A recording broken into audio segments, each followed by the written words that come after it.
I call this meeting to order at 6:32 p.m. We will now move into Section 2, swearing in. There is none. We will now move to Section 3, opening roll call.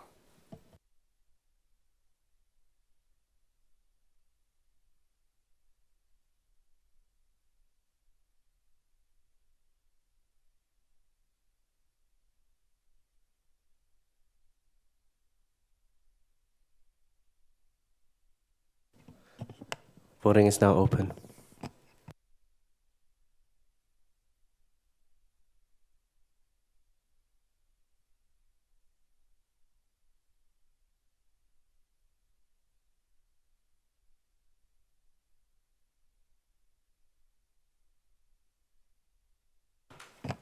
I have 25 senators present tonight.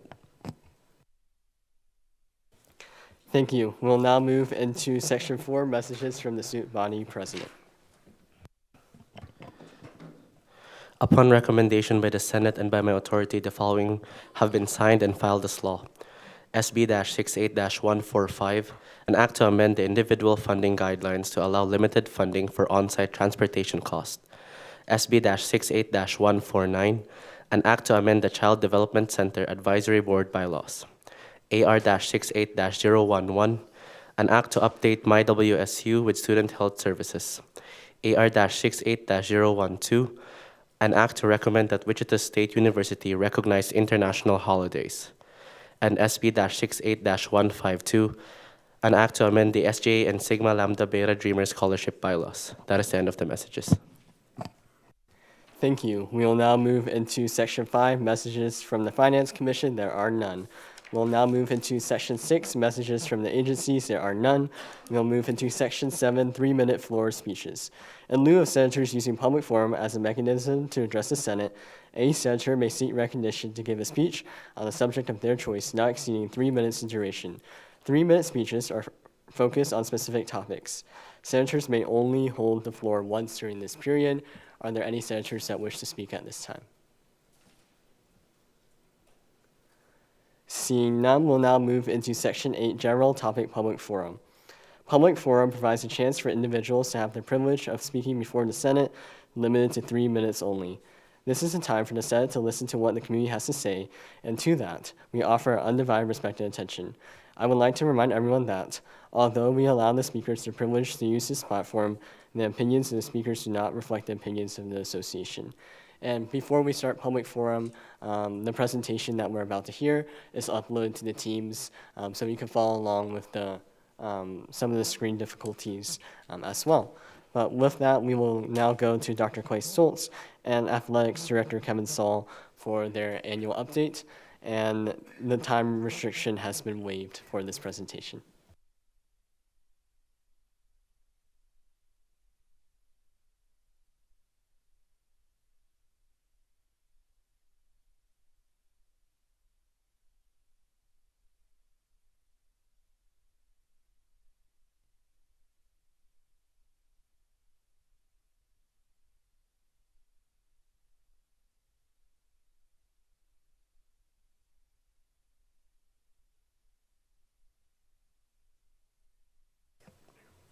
And you can start whenever you're ready. Thank you. Thank you, everybody. We appreciate the opportunity to speak with you tonight, share some updates, and answer any questions that you all may have. My name is Clay Stoltz. I'm the faculty athletics representative here. I think you all know Kevin Saul, our director of athletics. And we just want to provide some of the latest information in terms of key information, in terms of our athletics program, and more specifically, student-athlete well-being within that program. So we're going to keep things moving through our presentation because we know you have a long agenda tonight, but you can see the overview in terms of the range of topics that we're hoping to cover with you all this evening. We'll start with just a real brief overview of our quality assurance system. We will then move through some updates in terms of student-athlete academic performance, community service, competitive excellence. Want to share some key findings in terms of our most recent round of student-athlete experience assessments. One real brief promotional message regarding an upcoming event, and then, of course, we'll open it up for questions and answers. And again, we very much do appreciate the time that you all are affording us this evening. A lot of words on this slide. Won't go through everything in great detail, but I think it's important to share this information at the outset of the presentation because it really frames everything that is to follow. And I think the key takeaway from this slide is that we have developed and feel like it's performing very effectively for us, a quality assurance system within athletics. And really there's two parts to that system: quality assurance, making sure that what we're hearing is in alignment with our core values and our expectations and so forth. But then, as with any other assessment mechanism, we're always looking for ways that we can get better. So what are some of those areas that we need to be focusing on as we move forward? We have numerous sources of data that we rely on as part of this quality assurance process. The entire system and framework for this was really set up about 5 years ago. We had an athletics policy and culture task force comprised of university faculty, students, athletics personnel, and that group brought forward 41 recommendations for us in terms of additional processes and systems that we could put in place to assure that we were consistently moving forward and providing the best experiences possible for our student athletes. And then part of that process is, just as we're here tonight, we want to provide annual report outs to our various university constituents. With that having been said, I'm going to turn it over to Kevin to talk a little bit about academic, athletic, and community service performance. Thank you, Dr. Stolt. Thank you for the opportunity to be with you this evening. I do, before making my comments, I want to thank Madam President, Mr. Speaker, and Athletic Director Murphy for some great collaboration this year. And I think one really good example was the Shocker Pride community-wide tailgate that occurred. Planning for that for a good month, and want to just express my gratitude and appreciation to you all for your leadership, Vice President, for being there as well, and turned into a really great event. So I just want to publicly thank you all for that. That is a collaboration that we intend to use moving forward. And Madam President, we talked about long-standing traditions and creating traditions that could withstand the annual turnover in student government, and that certainly is a contribution that will be felt for a long period of time. The student athletes are performing incredibly well, continue to perform incredibly well from an academic standpoint. Just within the context of this conversation, understanding that we have 270 student athletes that are within athletics and 16 sports programs. We set goals about 4 years ago in the areas of community service, academics, and then competitive excellence. And in the area of academics, at that point in time, we had 34 consecutive semesters of a 3.0 GPA or better for the entire athletics program GPA. And we said, well, what's next? We want to make sure that we're continuing to strive, right? When you do something for 34 consecutive semesters, what was once a lofty goal becomes a minimum standard, right? And so we said, okay, what are we trying to get to next? So we defined a plan for 5 years, 10 semesters, where we said, hey, we want to continue the 3.0 for all 10 out of the 10 semesters. We want to achieve a 3.35 out of the next 10 semesters because we'd only done it twice before in the history of our program. And we wanted a 3.4 once because we'd never done that in the history of our program. And I'm happy to stand before you tonight and report to you that 5 out of the last 6 semesters we've been at a 3.4 GPA or better, and 2 out of the last 3 we've been at a 3.5 or better, which is just completely uncharted territory. So how do you get there? You've got 225 of your 270 student athletes that are achieving at a 3.0 GPA or better. We had 55, that's almost, 20% of our student athletes at a 4.0 GPA, despite the demands on their time. 163 on the dean's list at 3.5 and 209 at 3.2. That is how you get to 3.51s. And I won't bore you with all the details, but just this past semester in the fall of 25, we had 4 programs that achieved their top GPA from the last 20 years that we've been collecting data, including men's basketball. We're performing incredibly well, and it's a credit to the student athletes, the coaches, and the staff. And so you can see very similar figures here for the Shockers in the classroom: 3.51, 3.53, 3.41. Just want us all to grasp and understand that we're really in uncharted territory here. We've never done these things before, and I think it's attributable to the quality of student athlete that we have in our programs and the coaches and the support staff, the faculty, the staff, your support in terms of what we're able to do here. Because please understand that 50% of our student athletes are first-generation college students. So they're here doing something that's never been done before in their families, and they're doing it at an incredibly high level, and may not have had the opportunity to do it without the aid that's provided through athletic scholarships and those sort of things. So a really, really good story to tell there. Academic progress rate is a measure of retention and eligibility. 1,000 is a perfect score for the academic year 24-25, the most recent subset of data. We were at a 990, so that's basically 99% out of 100 points in the retention and eligibility area. We had 12 of our 16 teams that achieved a perfect 1,000 APR. Very, very important. Graduate success rate is takes a little bit of an explanation. You all have heard of the federal graduation rates that institutions are measured by. Athletics programs are measured by what's called the GSR, the Graduate Success Rate. That is an NCAA developed metric. And the only difference between the Fed rate and the GSR is that the GSR gives an institution credit for an institution that might transfer away from that institution and graduate. Whereas the Fed rate does not. Once a student transitions away from an institution, the Fed rate does not give credit for graduation to the institutions that they were at previously, whereas the GSR does, if that makes sense. I'm happy to entertain any questions on that. So to have an 89% there is really high in our industry. And just very, very excited with our student athletes. At that same time that we projected a 5-year plan, we talked about community service, and I would share with this body that community service has always been important in athletics, but it's not something that we've tracked, nor have we created objectives around. So when we started this 4 years ago, we said, let's start with 1,000 hours of community service. Okay, and I'm going to get these numbers approximate, but they're close. That first year we achieved 1,200, and that is amongst 270 student athletes, about 80 full-time coaches and staff, and then we have undergraduate students, graduate student managers.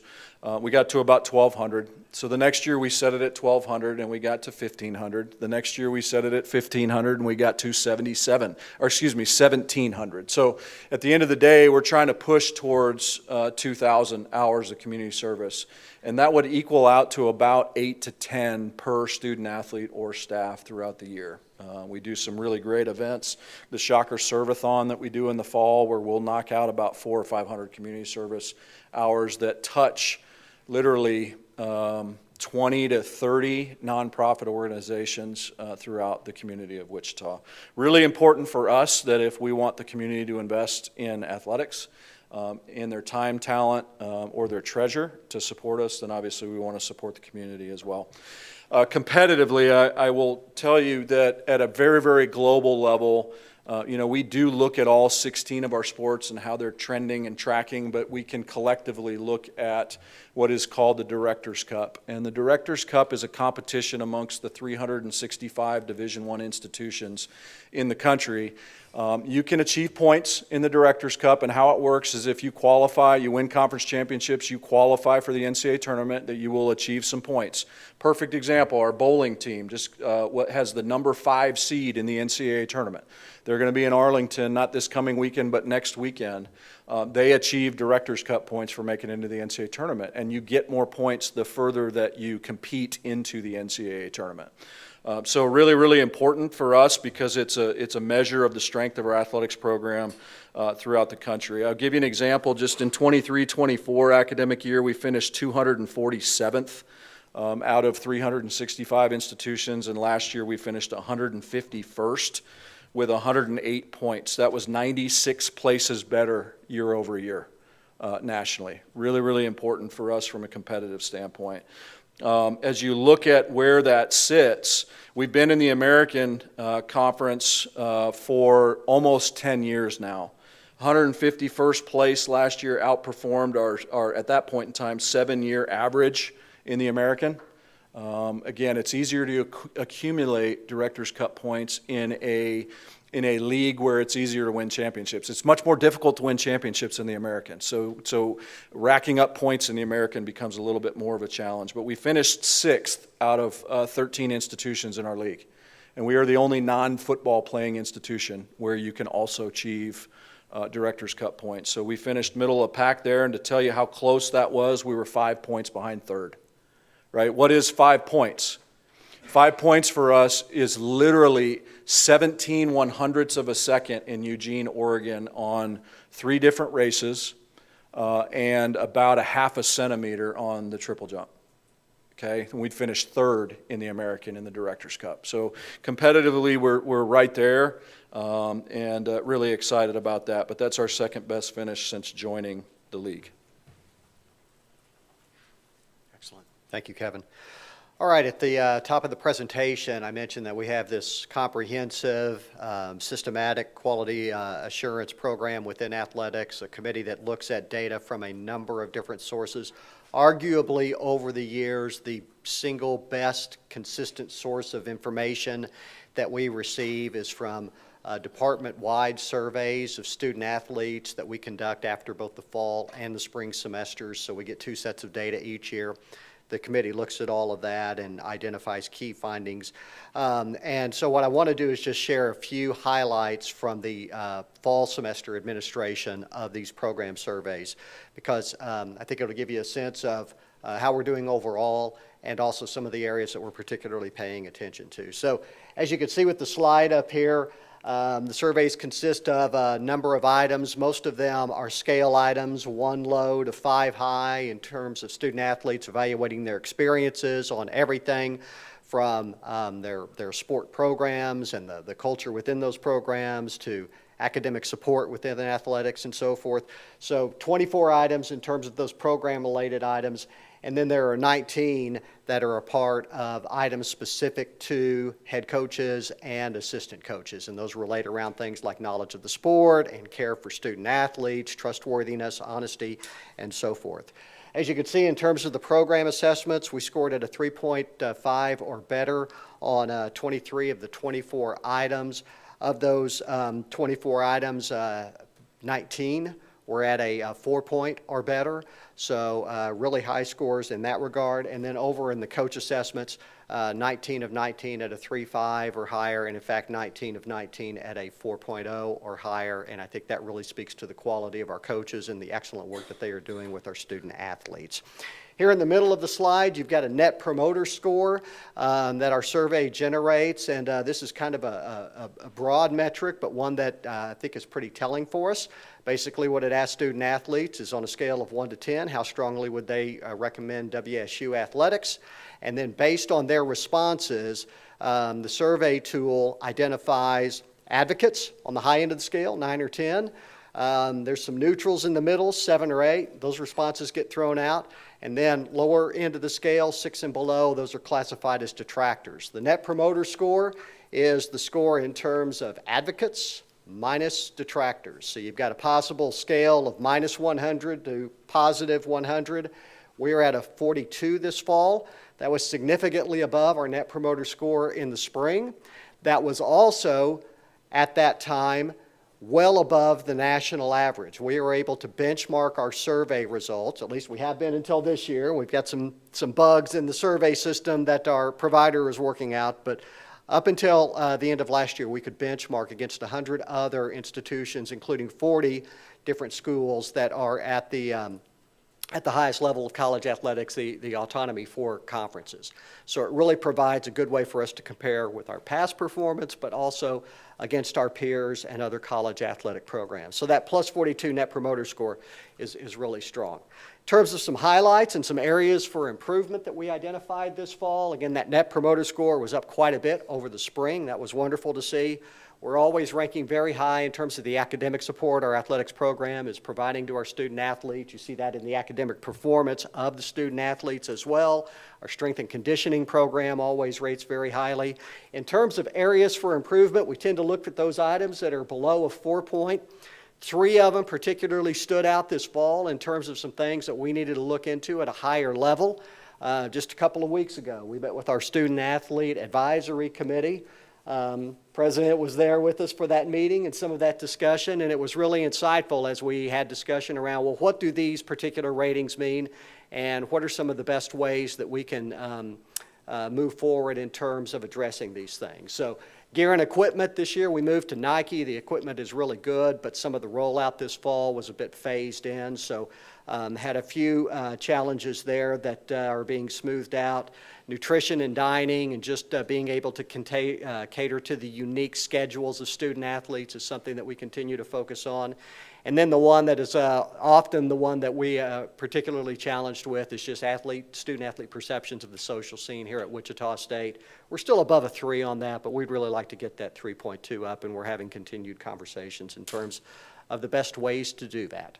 So again, those are some of the areas that are focal areas for us, and after we get the spring data, our Quality Assurance Committee will be taking a look, another look at all of this. Last thing, just a real brief promotional message in terms of an event that's coming up here in just a few weeks here on campus. Our American Conference has an academic consortium. All of the member institutions support that consortium financially in such a way, and it has two aspects to the consortium. The first is a grant program that supports faculty research around student-athlete well-being. WSU always does very well in terms of securing those grants. We had 2 that were selected in the latest round of proposals. But then the other thing is an annual academic symposium where student-athletes, faculty, and athletics administrators come together to discuss the latest research, the latest topics here in college athletics. And this year, Wichita State is hosting that academic symposium. So it'll be April 16th through the 18th. We're doing some things that no other institution has done with the program before, and it's being very well received. You'll probably be hearing some more about that in terms of university communications. A lot of the sessions will be streamed, so if you have some interest in maybe looking in on a presentation or two, you're certainly able to do so. Having covered all of that, we'll see if we have questions. Thank you. Are there any questions? We'll go to Senator Mallard. Yeah, you mentioned it's being hosted here. Do you know where, and then also where is the live stream at, or like what's the link for the live stream? Yeah, the live stream will be on the American Conference's YouTube channel, and the event itself is being hosted first day in the Marcus Welcome Center, and then the final 2 days in Woolsey Hall in the Fidelity Ballroom. Are there any additional questions? Senator Winslow. Going back to the student athlete experience assessments, could you speak on to any actions or changes that were made as a result of these assessments? Absolutely. Yeah, I can speak to that. So we survey the student athletes once each semester. And you may have seen on that previous slide, the N was 207 out of 270, so it's a pretty high response rate.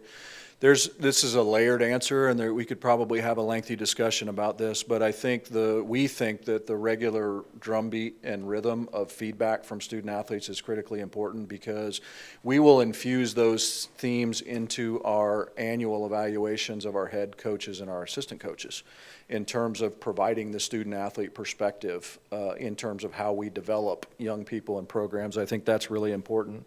Engaging with Student Athlete Advisory Committee, we've done that 2 or 3 times now, because it's great to kind of beat our chest about what's going really, really well, but we really need to dive into those areas on the right hand of that slide. And while they're still 3.2 and 3.6 and 3.9 out of 5, they tend to be our lower scores, and so we have very candid conversations about what that is. The food and nutrition piece is a training table. It's that simple. It's 3 days a week offering a dinner or a meal that is nutritionally, strategically put together nutritionally for student athletes. We don't have a space within our athletic facilities to be able to host 100 or 270 student athletes for that. But that's something that you strive for, and I think that's just maybe an example of feedback from student athletes that sets your objectives and your priorities moving forward. I think when you talk specifically about social scene, we have started academic year launch activities with our student athletes. We have completely overhauled the Wheaties, the annual awards presentation for our student athletes, and it's really a first-class evening. We have reconstituted the Black and Yellow Gala, which is an event that all of our student athletes get involved in with all of our donors and season ticket holders in August. You know, we address social scene, and I'm so appreciative of the partnership we mentioned before with the Shocker Pride community-wide tailgate type events that we do, or tailgates and activities we do around Shocker Madness. So we're trying to create those social scenes and address those challenges, and we have feedback for Nike in terms of how that rollout went out, but none of that's possible without the feedback from the student athletes. And I think what's critically important in this is, as an institution, we always talk about not only recruitment but retention, and these results speak to both, not because you have administrators standing in front of young people or their families on recruiting weekends, but because our student athletes are actually providing this feedback that this is a pretty good place to be, and that means a little bit more coming from them maybe than it does coming from us. Are there any additional questions? Could I offer one more change that's resulted from the surveys, just very Yes. quickly? When we first launched these new systems, one of the areas that we saw that student athletes identified as a need was mental health support. And at that time, we did have some level of support through the athletics department, but we learned that it simply wasn't meeting the need that was there. And so over the last 3 or 4 years, we've really seen that in terms of both staffing and programming scale up, and it's been really gratifying to see, and the scores and the surveys reflect that. Thank you. Are there any additional questions? So I had a question. So first of all, I really appreciate you coming in to give this presentation. I always enjoy those, the annual Senate update. So my question is related to the athletics fee. Can you kind of speak on the process of how the athletics fee is developed and how that supports students throughout that process, and what that is looking like for this year? Absolutely. I can speak to just my experience over the last 3.5 years. We came before this body, I believe it was 2 years ago. Advisor Fonseca, does that sound about right? And we talked about a need to invest in areas like nutrition and equipment and travel based on large part of these surveys. Because at that point in time, the student government had asked, based on the way that the system works at Wichita State, which to my understanding, again, I'm not an expert on this, at some point prior to my arrival, when student fees increase, the athletic fees increases at a mirrored percentage to that student fee. And so the request at that point in time was, what are you going to use the money for? And so we walked student government through a lot of these survey responses and said, hey, these are areas that we need to address, we need to get better. And as Dr. Stolt mentioned, those were the areas of mental health and nutrition, and at that point in time, we were talking about sports medicine support and doing different things there to address the needs of the student athletes. And so I think the culmination of all of those pieces of feedback, and obviously the support not only from student government, but from campus and then our donors and our season ticket holders, is we're trying to strategically invest in the areas that our student athletes are telling us we need to invest in to elevate their experience. And I think what is very powerful in those 44 different questions that we ask the student athletes, what used to be the case a year ago was we had 100 Division I institutions that were asking the exact same questions of their student athletes. Okay, so picture this, you got 100 institutions of the 365 are doing the exact same thing we are. Okay, and the numbers and the data that are coming in, we can now compare with our 100 peers.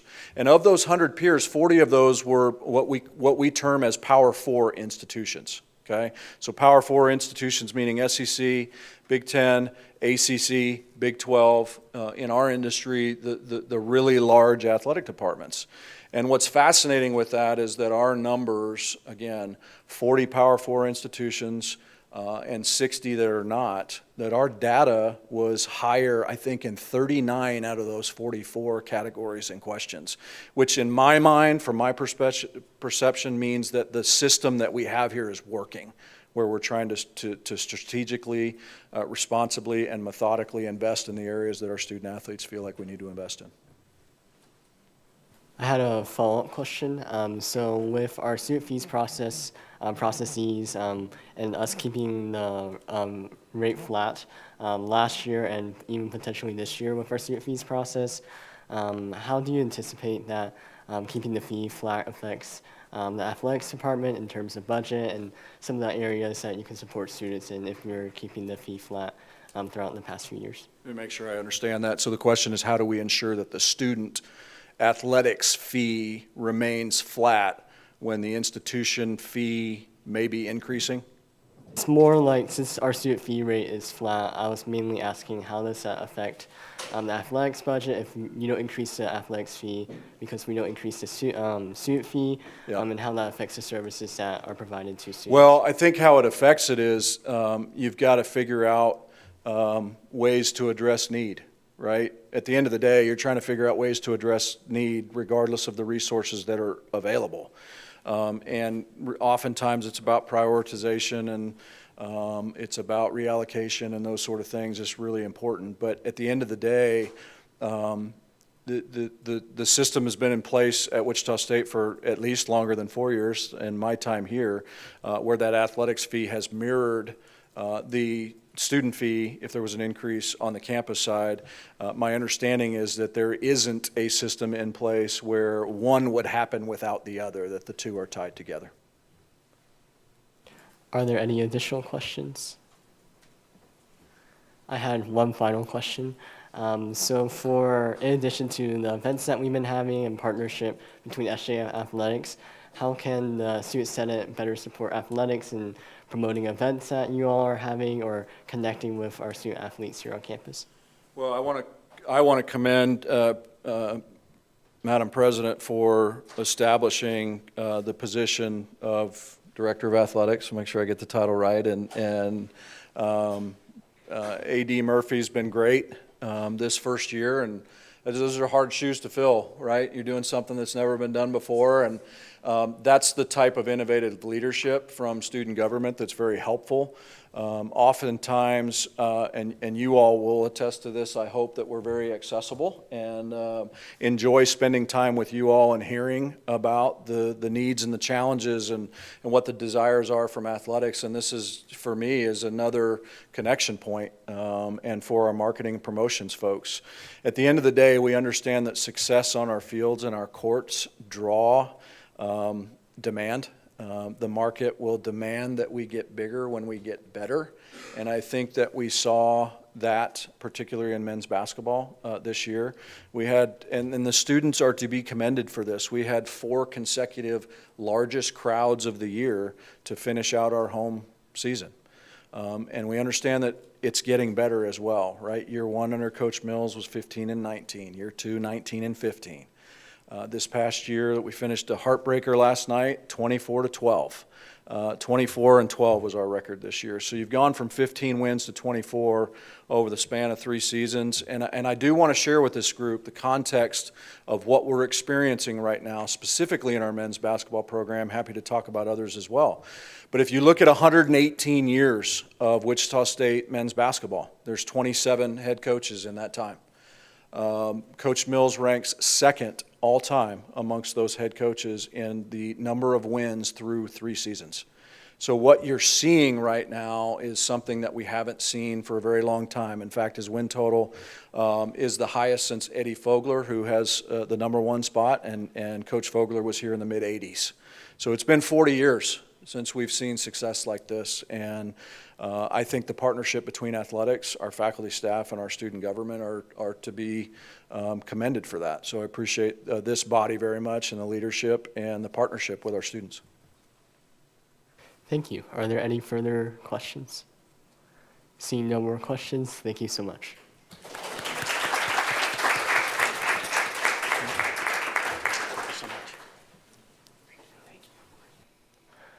Are there any other individuals who wish to speak in public forum at this time? Seeing none, we'll now move into Section 9, Introductions and Reports. For the executive branch, We won't have any reports today, and we'll now move into 9.2, report from the Speaker of the Senate. So good evening, everyone. I hope you all had a great break, restful break. For today, we have quite a busy agenda, so I'll make my report pretty brief today. For legislation, we have several first reads today, in addition to the third and final read for our student fees package. Additionally, we have a couple other pieces of legislation that we'll be voting on, including the appointment bill for our next Chief Justice as well. For communication this week, if you haven't heard back from me regarding a question that you have, or if you need to schedule a one-on-one meeting, please reach out to me. Additionally, if you wish to go to the SJ banquet and you haven't RSVP'd yet, and you wish to go to the SJ banquet, please reach out to me today as well. Additionally, please see the messages in the group chat regarding the pickleball event that Sigma Lambda Beta is holding. If you're interested in that message, please also let me know by the end of today as well. Additionally, for the deadline reminder, this Friday is the last Friday to send in legislation for a first Senate, second Senate, and committee read.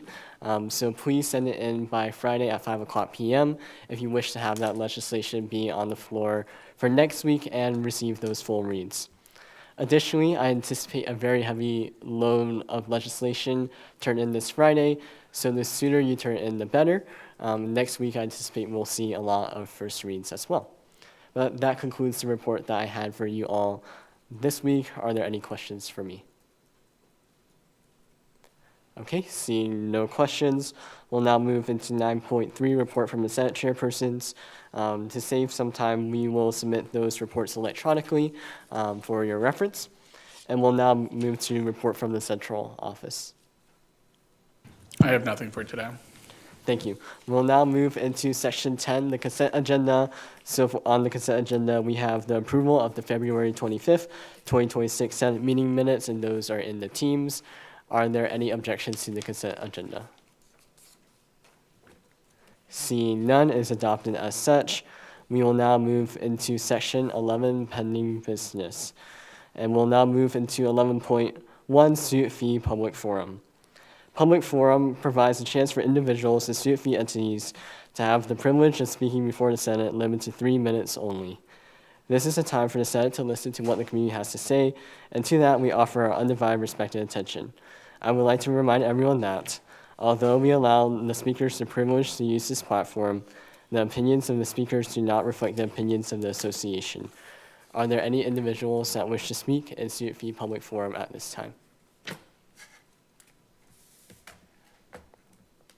Okay, seeing none, we'll now move into 11.3. The clerk may read.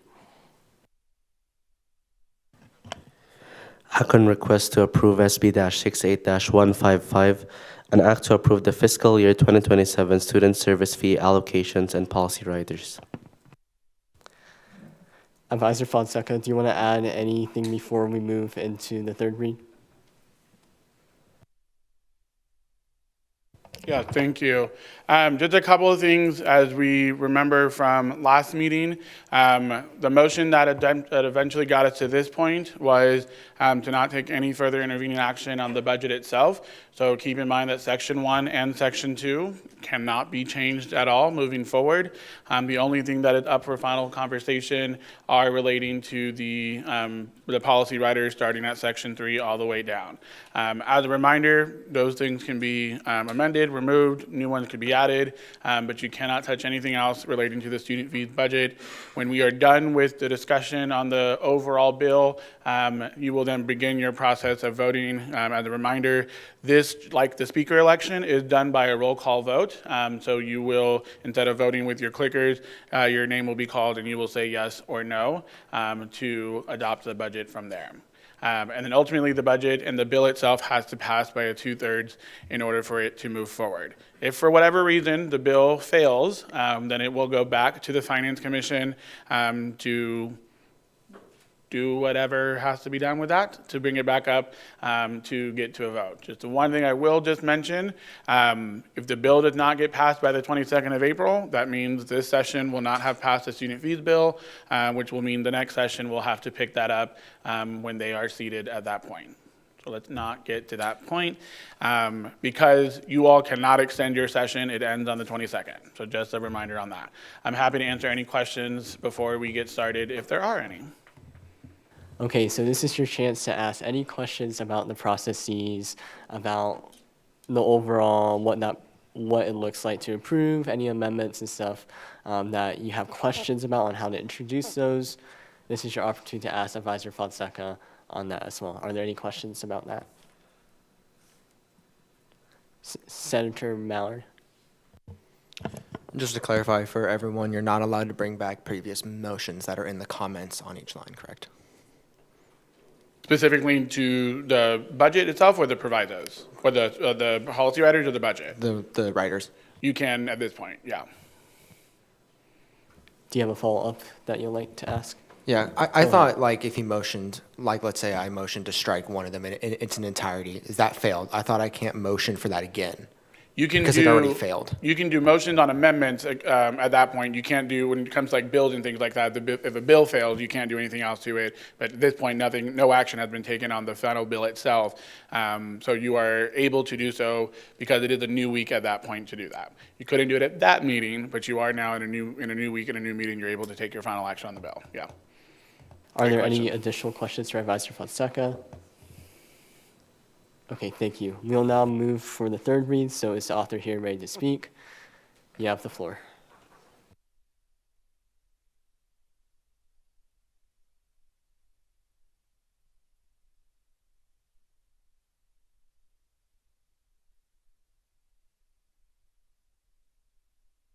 Good evening, everyone. I promise I won't stand up here for 40 minutes again this evening. I hope most of you have read over this bill multiple times or are pretty familiar with it, so I'm just standing up here for any final questions on the budget specifically. Are there any questions about the budget?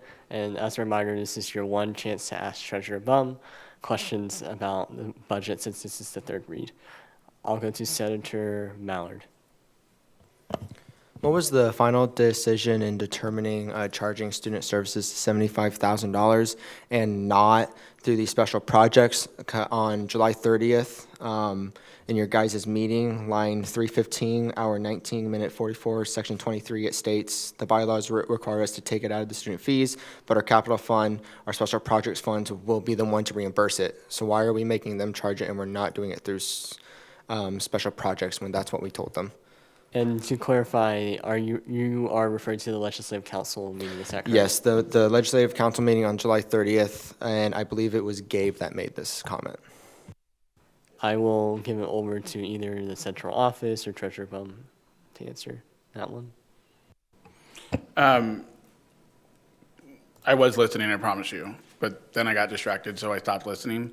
Could you repeat your question again? Yes. Senator Mallard. What was the determination make student services be the ones to pay the fee when in the meeting it was stated the bylaws require us to take it out of the student fees reserve, the $75K, but our capital fund, our special projects account, will be the one that will reimburse it. So that's saying that the special projects is the one that's going to reimburse it, and that's what they were told. Great question.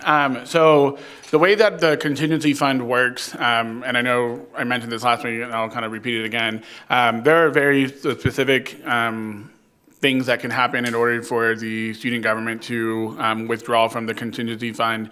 One is relating to shortfalls in budgets. Another is a change in enrollment, which impacts budgets, et cetera. Or ultimately the third one, whatever reason the Senate or SJ wants to. Are the three real reasons. There are some parameters in place relating to language that was adopted, I think last session as well, or maybe the prior to, and I'll double check to make sure, that ultimately, if you take from the student fees contingency, the statute that governs the contingency fund requires that you refund it or reimburse it. There are different ways to do that. During a student fees cycle, it either comes from the student fees line or comes from unspent dollars or resources there, or throughout the year could be, I don't know what mechanisms that happen, but it could be a transfer from the special projects account to do that as well. So I think, I don't know if that answers your first part of the question. I think maybe you're also asking why is it coming why did it come from contingency and not special projects, or why, is that the question? Okay.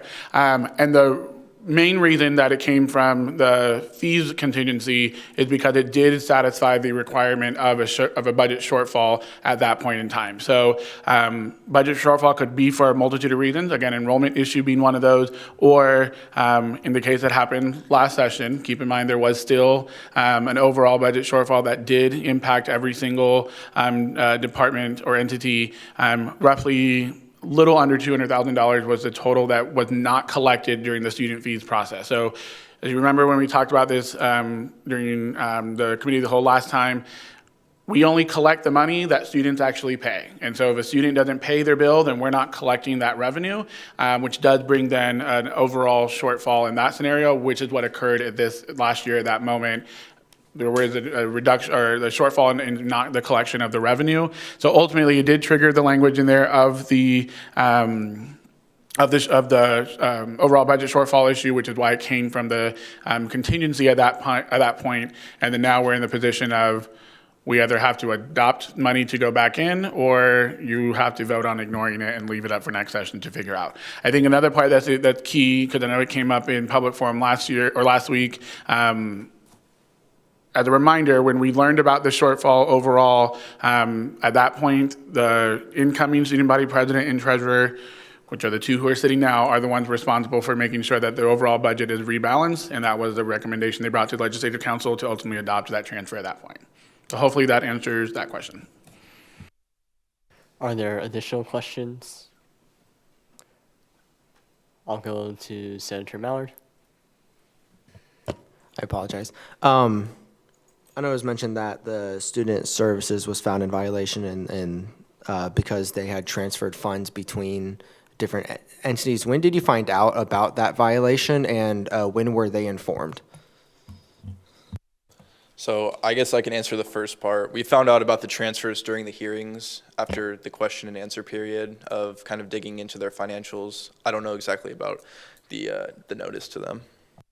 So I want to maybe clarify some language that there was no finding of a violation at that point. I think the comment that came up was that this occurred, that a transfer occurred. We looked into it, had the conversation to determine what our bylaws say about it, and then that was what was brought to that time. The minute that the commission talked about it, they were they were watching, so they were paying attention to that. And then I notified the student affairs folks, and then they shared that information out with them as well. So, and I will say when we get to the time for conversation, I do want to share some updates with you all about that situation as well, so that you have some information relating to that. But it did happen right at the same time that the commission just had that conversation. Does that answer your question? Are there any additional questions? Okay, seeing no more questions, thank you. We will now move into the debate period for this item. As a reminder, this is your last chance to make any changes if you wish to policy writers, if you wish to just speak overall on the legislation, if you're speaking affirmation, negation, and neutral. Additionally, as a reminder, this final vote for it will be a roll call vote, so you cannot approve it by unanimous consent. Are there any individuals that wish to speak in debate at this time? Advisor Fonseca, do you want to add something? Yeah, I do want to have two brief conversations with you all, specifically as it relates to the policy for student health and the refunding of the $75,000. We've been having some conversations since the commission ultimately adopted the budget over break and a little bit after that, after the first read last time.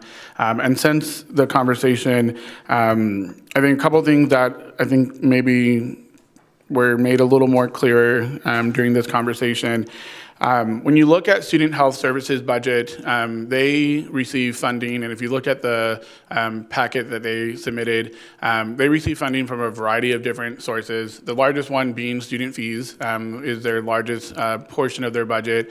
They also receive some funds from the revenue that they make with the charges that they issue, as well as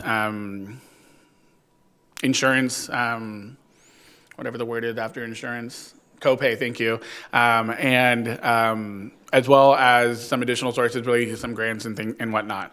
One of the things that was brought up in the student fees process was that transfers were made from their operating budget into another one. At that time, when the question was asked where those what was the original area for those dollars, I don't know if they provided a clear enough answer to do that. However, I will say one thing that I think it's important to also acknowledge is while we have policy in place that stipulates the transfers, we also don't have clear enough policy to guide these entities and where and how they should separate these funds. And I think one of the things that the treasurer mentioned in student fees in those process was creating newer policy internally so that this can be a little bit easier.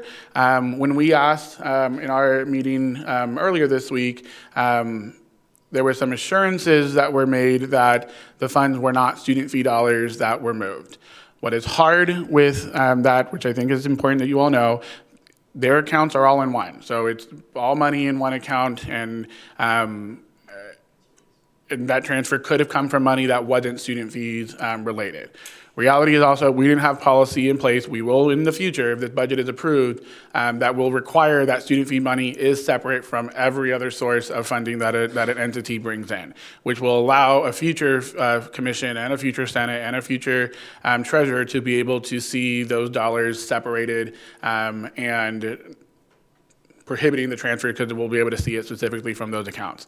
So the one thing I would present to you all is to potentially have some conversation around removing that funding stipulation. One, I will use the words as a show of good intent, but also as a mechanism to say, moving forward, the new policy in place will say this, and now everyone knows that this is what has to happen moving forward. Again, the policy being student fee money will go into a separate fund and not into a one fund that holds all of their money, which will prevent any of these issues coming up in the future as well. So I just wanted to throw that out there as a request of conversation to potentially strip that from the bill, and happy to answer questions, or if you have comments you want to make, I'm happy to. I'm not the speaker, so that's on, you have to ask him, but happy to answer any questions if you have any if that time comes, but also just want to throw that out there as updated information since we've have last met. Are there any other individuals that wish to speak in debate at this time? Senator Parker. So a question for Advisor Fonseca. Are you specifically talking about having conversation about removing Section 5, the policy rider? That is correct. Are there any individuals that wish to speak in debate at this time? Senator Timms. Yeah, also a point of information for Advisor Fonseca. Is there a provision in our bylaws somewhere that says that student fee entities can't transfer between other student fee entities, or what is the legislation on that? Advisor Fonseca. The statute says that funds can't be moved, and this is clearly not in the legislative text, but what it means is that funds can't be moved from student fee account to student fee account without approval of the student government, and then it can't be spent on things that were not originally approved by the student government as well. Does that answer your question? Any other individuals that wish to speak in debate at this time? Last call, anyone? Senator Miller.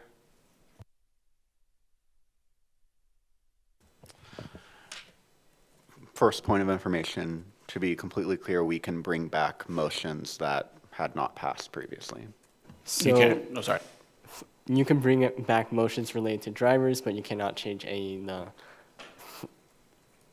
the amounts that were the total amounts unless it's a policy driver. So you can change policy drivers, and if there are motions about the policy drivers, you can bring them back today, if that answers your point of information. Yeah, I'm going to motion to strike the rider described in Section 6. And then to be clear for that Section 6 is the policy note for counseling and psychological services. Is there a second for this motion? Seeing a second from Senator Parker, we will now move into the debate period on this item. Would you like to speak on your motion? Yeah, so I think that there might be a little bit more to parse out here with this particular rider. I know last time we voted on it, I believe it was 12 in favor, 12 against, 3 abstain. Personally, I want to bring this back up because I think we need to be really intentional in considering what sorts of, how we're going to balance serving the student body with holding student fee entities accountable, right? And I think student mental health is one area where it's really important that we take careful consideration. I think that it would not be a good idea to potentially damage student mental health just in the pursuit of holding student fee entities accountable. I think that would mean that we are not doing our job as senators and representing the students.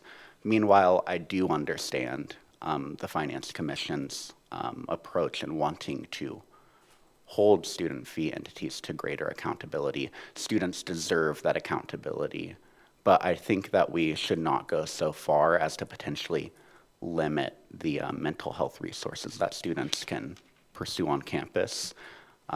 We heard that by removing the cost for CAPS, they may lose clinicians, which may ultimately reduce the number of students who can actually receive mental health services. Are there any other individuals that wish to speak in the debate at this time? We'll go to Senator Fouquet. Yeah, I'd also like to speak in affirmation of this. Coinciding with what Senator Miller said, I think it's interesting because it's a fine line. You know, do we want to save the students money and not potentially charge them for these services? Or do we want to continue to have the longevity of these services even at our school? Because like you said, you know, if they're not charging fees, how are the counselors getting paid? Or I guess if maybe they are getting paid through a different route, I would assume it would be less if the funding is to be cut. So yeah, I would like to speak in affirmation of this, and I'm all in favor. Any other individuals that wish to speak at this time? I'll go to Senator Mallard. I'll obviously be speaking in affirmation. I'm the one who brought this up last time with all my points that I stated last time. I'm going to expand a little bit. As they've already stated, they waive a lot of fees. I think, correct me if wrong, it was tens of thousands of dollars that they're waiving from their students that need it, and or they'll decrease it or put them in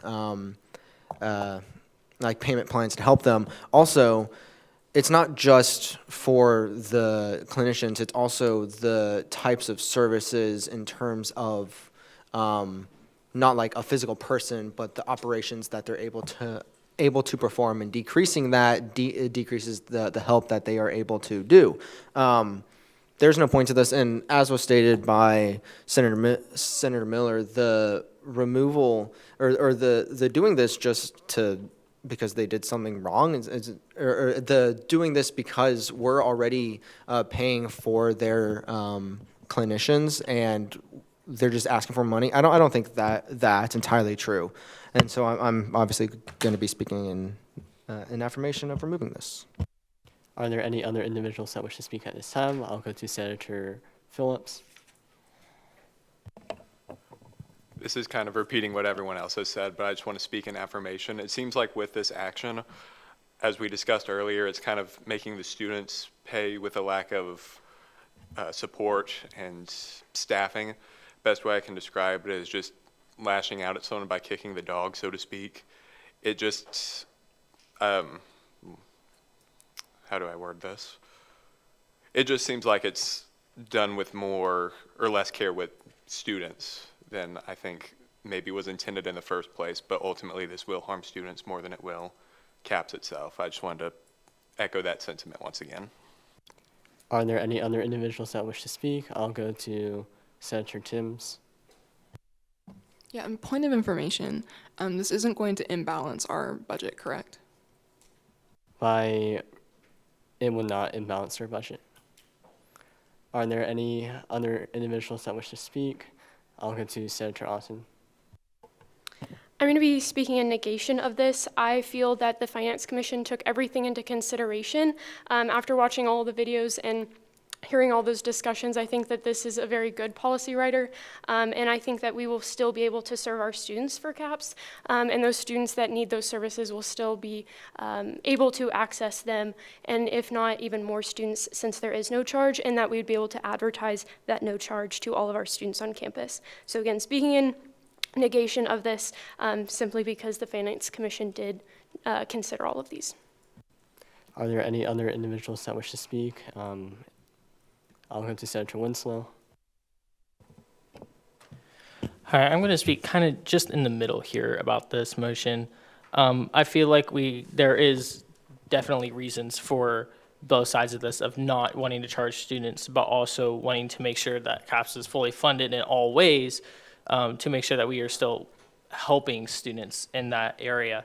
But I feel like when making this motion, we're failing to consider any alternative dollar amounts, rather than just making it go back to the way it was, instead making it a separate amount, a smaller amount than what it is, because I believe right now it is at 10. Why not making it a smaller amount? Like they say they go down to 2, like if the student can't pay, or whether as of right now, could we make it another dollar amount? I just feel like that's not being considered as well. So that's why I'm just kind of in the middle right here. Are there any other individuals that wish to speak at this time? I'll yield my time to President Wong to speak. If I were a senator, which I am clearly not, I would be in full support of this motion. And there are several reasons why. In the conversations that Dr. Fonseca had mentioned earlier, I was a part of those conversations, and I think honestly, they reached out in good faith, wanting to be good partners. They listened to the feedback that Senate had. They listened to the feedback that Finance Commission had. And they came to us with the intention to clarify some of these concerns. And one of these concerns I brought up was the CAPS funding and how they are charging students. I think for me, the concern that I interpreted was that there's not a formalized process for students who are in financial need to be able to see a process or go through a process instead of just having the counselor make that decision on the spot. And so I gave that feedback to them. They received it really well, and they have stated that in the future, if that is what we would like in student government, to formalize a process in partnership with them, that they would be willing to do so. They felt like if we had formalized the process, then that was just extra red tape that a student would have to go through. And in them explaining that to me, I understood their line of reasoning a little bit better. And so I think for these reasons, and also we have other policy writers that now separate student fee dollars, and now I am also working on an executive order to have oversight committees so that in the future, Student Government Association does have more of a voice and more of a hands-on approach versus a hands-off approach. And so in these ways, I think this balances the way that we're holding student fee entities accountable, but also not hurting the students. So those are just my thoughts on this specific policy writer and removing it. Are there any other individuals that wish to speak at this time? Senator Phillips. Just a point of information for Advisor Fonseca. Would you be able to say, just for clarification, what the current policy for CAPS is regarding fees? I can read it off as well. So in the currency policy rider, in section 6 reads, this entity is required effective July 1st, 2026, to no longer charge any fees to members of the association, and that all counseling appointments must be free for members of the association. The central office is directed to produce a report verifying compliance with this action. I have that one. I was just wondering the one CAPS currently has on the books regarding student fees. Can you clarify what do you mean by like right now I know they charge $10, and they talked about different payment options and things like that, and I know we floated the idea of reducing the amount they owe to CAPS, which I don't think went anywhere. But I was wondering if there was anything CAPS has on the books regarding payment plans or things like that, just for the sake of clarification. Advisor Fonseca. Yeah, I think from our conversation, I don't think it's a written down policy. I think it's a part of the training they provide to their clinicians of when you meet with a student and you talk about their intake process. I believe it's on the form that mentioned how much the appointment is. Our understanding that we had with Dr. Provine is she shared that in those individual conversations, they share with the student, for your next appointment, it is a $10 charge. Are there any financial hardships that will prevent that? And then I think they work it out themselves. I don't think there's anything written down that says that. I think it's just a part of their onboarding or their training process that they have with their clinicians. Does that answer your question? Yes, thank you. Yeah. Are there any more individuals that wish to speak in negation? I'll take one more in affirmation. Senator Miller. Yeah, so I just want to sort of raise up the sentiment that by striking this policy rider, we could really have an opportunity to continue forward with CAPS and Unity to serve the students and really have a special relationship moving forward. Okay, with that, I'm going to close the debate and we'll move into the voting period for this amendment. And to be clear, this amendment is striking section 6.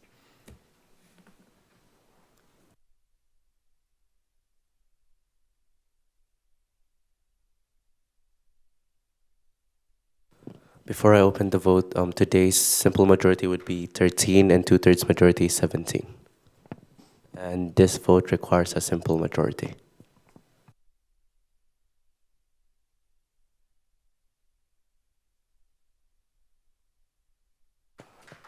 It's open.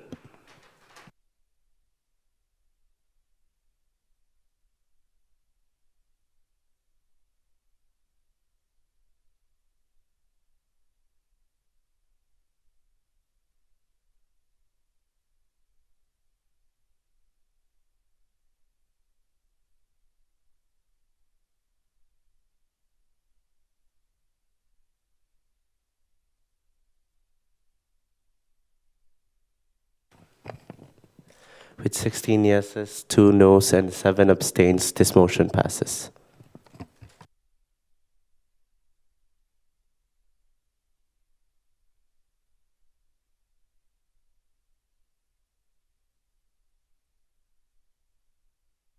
Are there any other individuals that wish to speak at this time?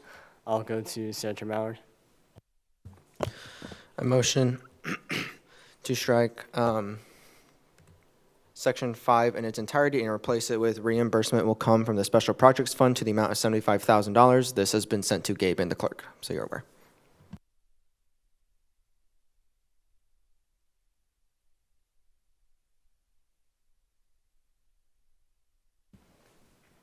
All right, is there a second for this motion? Seeing a second from Senator Beam, we'll now move into the debate period on this item. Would you like to speak on your motion? Yeah, so one, it was stated that it can come from here. And while in our previous meeting, it was stated that we have to fill this up because if we didn't, then we would be short $75,000. Also, and I would like Dr. Fonseca to correct me on this if I am incorrect, you had stated that the accounts are merged. So would that then imply that $75,000 would be coming not just from student services, but several other entities as well? Would that be correct? If student services was having to pay back the $75,000, would that be coming out of the account that you said there's multiple services in one account? I don't know where it would come. I think that would be up to them to determine where it would come from. But right now, their current language would say that student health services would need to give $75,000 back to the student government. It doesn't say from where, but yes, their accounts. There's one singular org that has those dollars. I think this new motion would say that SJ would absorb the 75 itself. Yeah, but yeah, so that might not be the full, I don't want that to be the reasoning because that might not also be correct, everyone, but this is another avenue that we can use, and I would like us to consider this. Are there any other individuals that wish to speak at this time? I'll go to Senator Timms. Point of information. I thought that Senate didn't have the authority to delegate money from the Special Projects Fund. I thought that was up to the executive branch. Advisor Fonseca.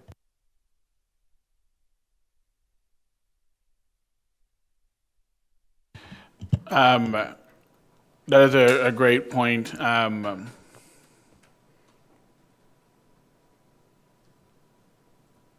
Give me 1 second to think in my head, but that is a great point. Could we take like a second break so you don't have to stare at me awkwardly while I think about this?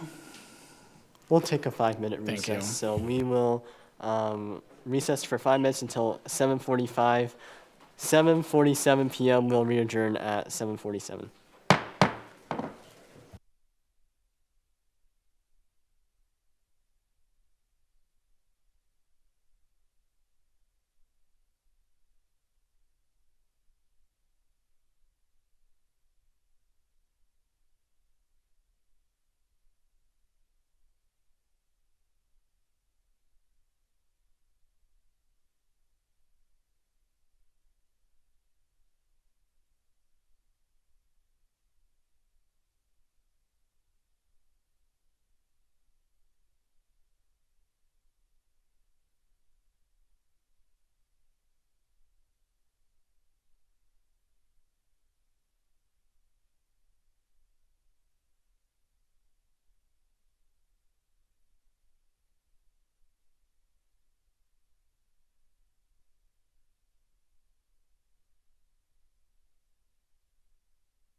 I call this meeting back to order at 7:48 p.m. It is the opinion of the chair that all members are present. I will hand it off to Advisor Fonseca. Senator Timms, yes, that is correct. So the bill that established the special projects funds requires that the executive branch release the funds before the Senate can allocate them. So that will have to be approved by the president before that motion can go through. In addition, if that is approved, Senator Mallard, you also need to ensure that Section 15 is amended. That was the one where last meeting that was the 214s. So I didn't renumber that number because that does show where the reserves where the transfer has to come from. So you'll need to amend Section 15, which starts on line 93, so that the bill doesn't contradict itself. And also to clarify for Section 15, I think in the third read that was sent out, it was missing from that version, so we're going to re-clarify and fix that as well. Is it corrected in the legislative packet? Yep, it's in there now, yeah. Okay, so if you go to the legislative packet, we fix inadvertent, missing Section 15 as well. And for the RC staff, we were originally going to recess to fix that, but that was the answer, so we don't need to recess to fix it. Do we need to ask the supervisor president? You will need to make the approval? request to the executive branch. Senator Mallard, do you have a request that you would like to make? Okay, point of order. Do I have to make that request, or do I have to make it in there? I think the thing would just be for the president to ask if $75,000 can be released from the special projects account for this motion to go through. This is awkward, yes, because it doesn't traditionally happen this way, but this is what we're doing. Madam President, can we pull $75,000? President Wong? I will authorize $75,000 from the special projects fund.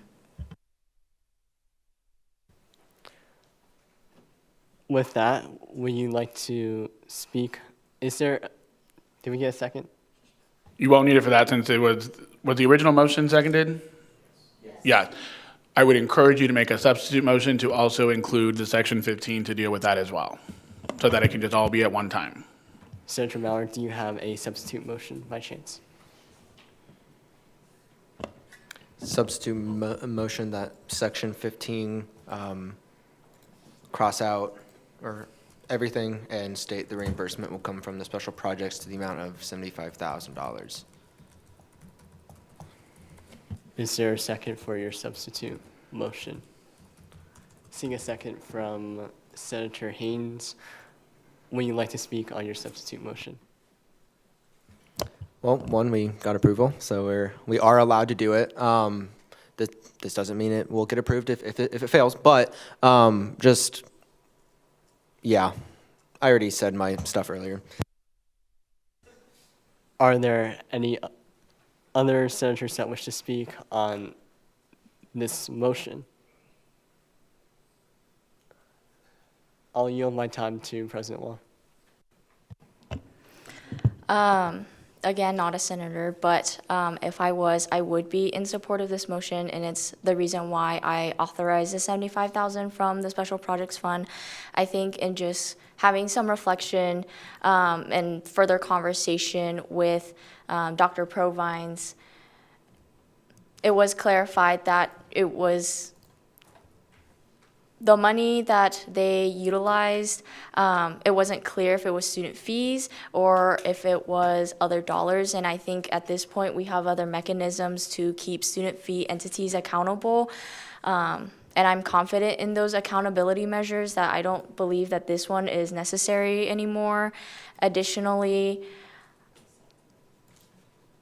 I lost my train of thought. But overall, supportive of the removing this policy rider and amending Section 15 to reflect that as well. Oh, I remember my thought now. In addition, the director, she has been really good faith partners with Student Government Association, especially with working with the executive branch to make sure that our Director of Health and Wellness can execute the events and programming and sending out information to students in the best way possible. And so I just believe that this would be a good move forward as SGA continues to collaborate with Student Health Services. Are there any individuals that wish to speak on this substitute motion at this time? Senator Hatch. Yeah, I just think it's important to point out that we've always had like a really good relationship with this entity, and I don't think that anything like this should stop us from extending this kind of olive branch to make sure that that relationship stays positive going forward. And I think this is a really good way to show that we just want to keep everything positive and extend prevent any one mistake from causing any rifts with an organization that we've had a very good working relationship for a long time that serves students very well on campus. Are there any additional individuals that wish to speak at this time? I'll go to Senator Mallard. I just had a point of information, if I may. Go ahead. So last meeting, we put $30,000 into the contingency fund. We put the $75,000 in. That would make it $1,030,000. Is there what happens with that $30,000? Does it just stay, or does something happen to that? That's a great question. It will stay there, and the next student government can use that how they want to now. Are there any other individuals that wish to speak on this substitute amendment? Okay, seeing none, we'll enter the voting period for the substitute amendment, which was to strike the section 15.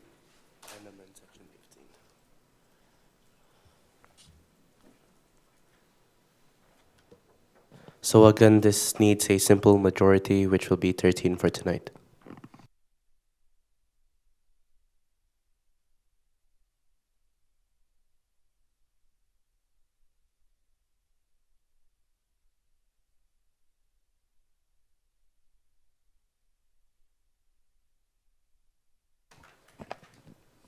With 20 yeses, 0 noes, and 5 abstains, this motion passes.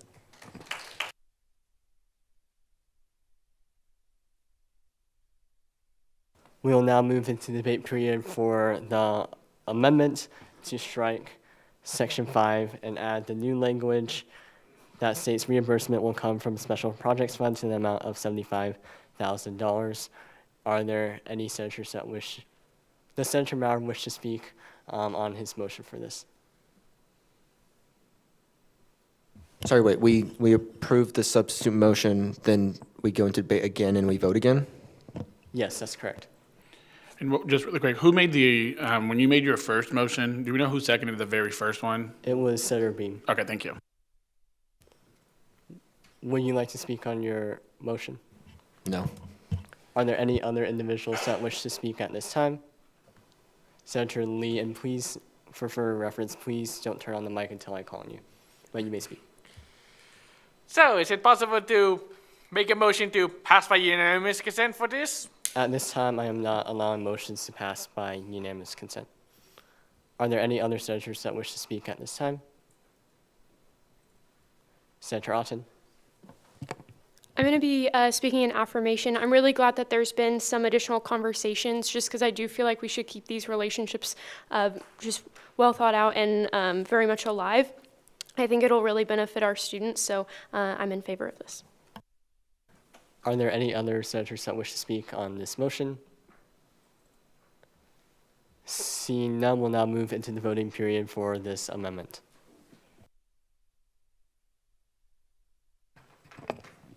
Voting is now open.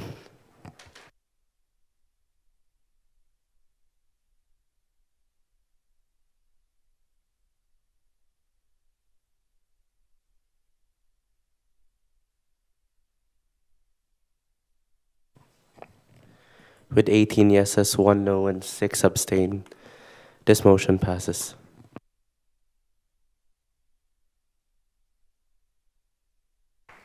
Are there any additional members that wish to speak in debate at this time?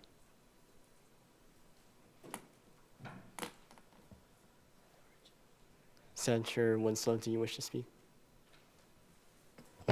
This is partially point of information. Can we change that to say 45,000, would that still align with the refunding the contingency fund because we allocated $30,000 last meeting? Can you clarify which section you were speaking of? Speaking of both section 5 and 15. Advisor Fonseca, would you like to speak on that?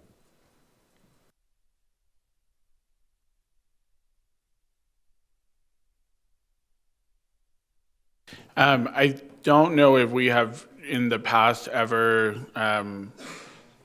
voted on or amended an amendment that was just amended. I don't think we've ever done that before. I do think that is definitely something, and not to say let's kick it to the next session to work on, but I think that'd be something that the next session, I mean, they'll still have the summer before July 1 starts, and I think we can try and attempt to fix that in the next session to minimize that transfer at that point. I wouldn't necessarily encourage us to try and spend the time now doing it. I think we can leave that as a note for the next student government to address when the next people are put into office. Especially as they go through the developing of their budget process, I think that's something that Legislative Council can look at and adopt at that point. Are there any additional individuals that wish to speak in debate at this time? So I'm going to be speaking on affirmation of the overall bill. I think with the changes that we made to the policy drivers, I think with the feedback that we heard from different student fee entities and feedback and conversations that we had with senators, I feel confident voicing my affirmation for this overall student fees package as a whole. I think with the conversation amendments that we had, addressed a lot of the concerns that many senators had. It addressed a lot of concerns that a lot of constituents had as well. So I have this legislation as a whole packet has my full and complete support, and that's why I'll be voting yes on it too. Are there any other individuals that wish to speak? We'll go to Senator Mallard. Yeah, I'll speak in affirmation. I think we, in our first talk, there was a lot of conflicting points, yes and no's, in regards to a lot of the motions that were made then. And I think now, after we've had a lot of other talks and new clarifications, I think we as a student body are more aligned with what we believe is in the best interest of the student body. And I think, obviously, I'll be voting yes now, and I think that you all should too. Are there any other individuals that wish to speak at this time? Senator Miller. I'll also speak in affirmation. Overall, I'm really impressed with how our student government has had those conversations about how best to serve our students, and I think that we've come to a really good conclusion as to how to put together a student fees bill that's going to benefit the students. So I just want to say I'm really proud and impressed. Are there any other senators that wish to speak at this time? Senator Winslow. I would like to speak in affirmation, mainly because of the tremendous amount of work that the Finance Commission put into this, and then also through new conversations that we've had with several entities, to be able to fix some of the concerns that were previously brought up, and to be able to basically, what's the word I'm looking for? Come to an agreement with certain entities about how funds are used, allocated, et cetera, basically showing that there was compromise. Compromise, that's the word I was looking for. But showing that we can compromise and be able to create what is ultimately what I believe to be a really good student fees package. Are there any other senators that wish to speak at this time? Okay, seeing no more senators that wish to speak in debate, we'll move into the voting period. Advisor Fonseca, do you have anything to add before we open it up and do roll call? No, at this point, just a reminder to the body, it requires a 2/3 in order to pass, which tonight that is 17. Again, if it does not pass, it will be sent back to the Finance Commission for them to make a new proposal and bring it back up. And if it does pass, it will then move to the student body president's desk for her to make a decision. It will then be sent to President Mima for him to make a decision, and then finally sent to the Kansas Board of Regents for final approval prior to the enactment on July 1. So that's kind of timeline of how this works moving forward. And then I do have some comments to share at the end of the vote when that is called. Okay, with that, we'll now move into the roll call vote. Clerk Thompson, please proceed. When I call your name, please say yes, no, or abstain. Senator Hatch, Yes. Senator Short, Yes. Senator Winslow, Yes. Senator Parker, Yes. Senator Fouquet, Yes. Speaker Fan, Yes. Senator Otten, Yes. Senator Beam, Yes. Senator Tijuana, Yes. Senator Said, Yes. Senator Lay, Yes. Senator Peng, Yes. Senator Hansen, Yes. Senator Timms, Yes. Senator Haynes, Yes. Senator Berry, Yes. Senator Taylor, Yes. Senator Mallard, Yes. Senator Phillips, Yes. Senator Casterosa-Far, Yes. Senator Miller, Yes. Senator Beatty, Yes. Senator Arteaga, Yes. Senator Runquist, Yes. and Senator Naylor. Yes. With 25 yeses, 0 noes, and 0 abstains, this motion passes.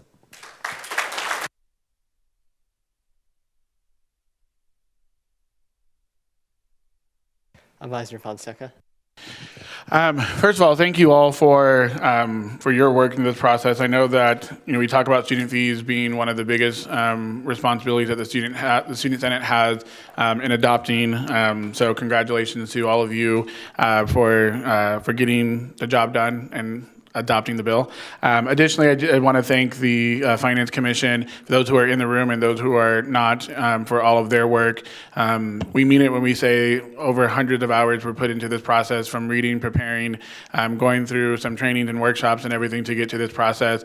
I encourage for those who have never done this before, to consider next year as you return, because it is an interesting process, and it's also one that isn't done at many institutions across the country. So kudos to those who do it once, twice, 3 times, and keep coming back to do it.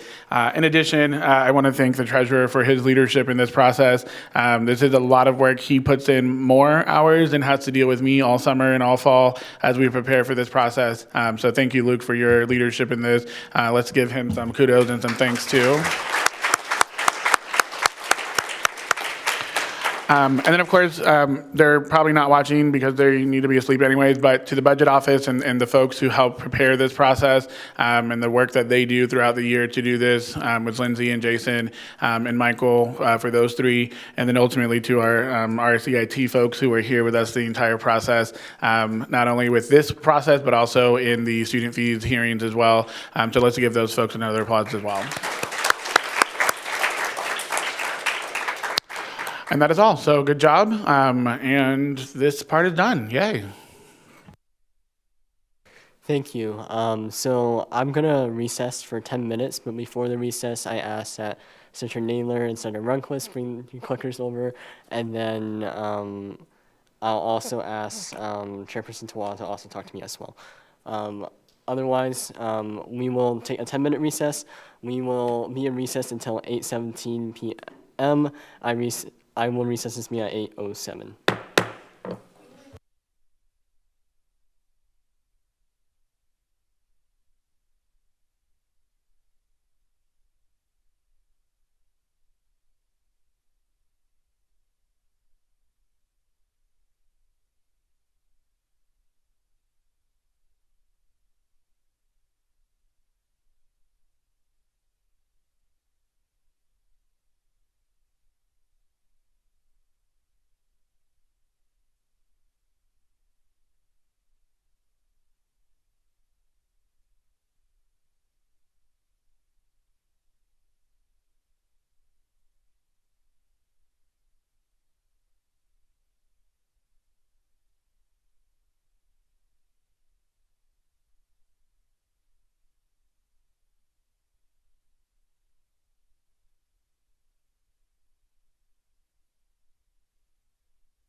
I call this meeting back to order at 8:17 p.m.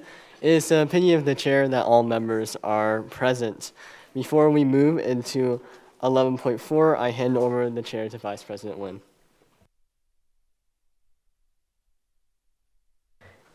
You may speak. I move into committee of the whole to review SB-68-158 for its committee read. Do I have a second? Second by Chairperson Tawana. We're going to skip the debate period and go straight into the voting period for this motion. Voting is now open. And I would need a simple majority for us to move to committee of the whole.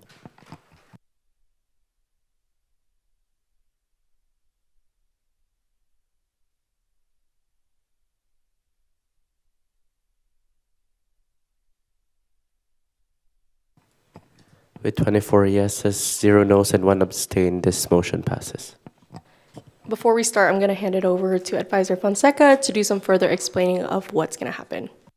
So committee of the whole is an ability for the Senate to turn itself into a committee. This bill last meeting was committed to the committee of the whole, which means now this process is requiring you all to do this as a committee. In committee of the whole, they treat this like a normal committee. It's not as formal as some of the other ones.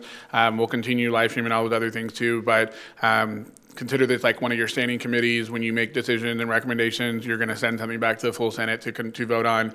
So you are able to treat this bill like you would in Senate. You can amend things, change things. You'll eventually take a vote to move it forward, and then we'll go back into Senate as the Senate, and then you'll take your final action at that point, and that will have been satisfied the second read of or the committee read of the bill. So just an FYI on that. With that being said, we are now in committee of the whole. Is the author here and wish to speak?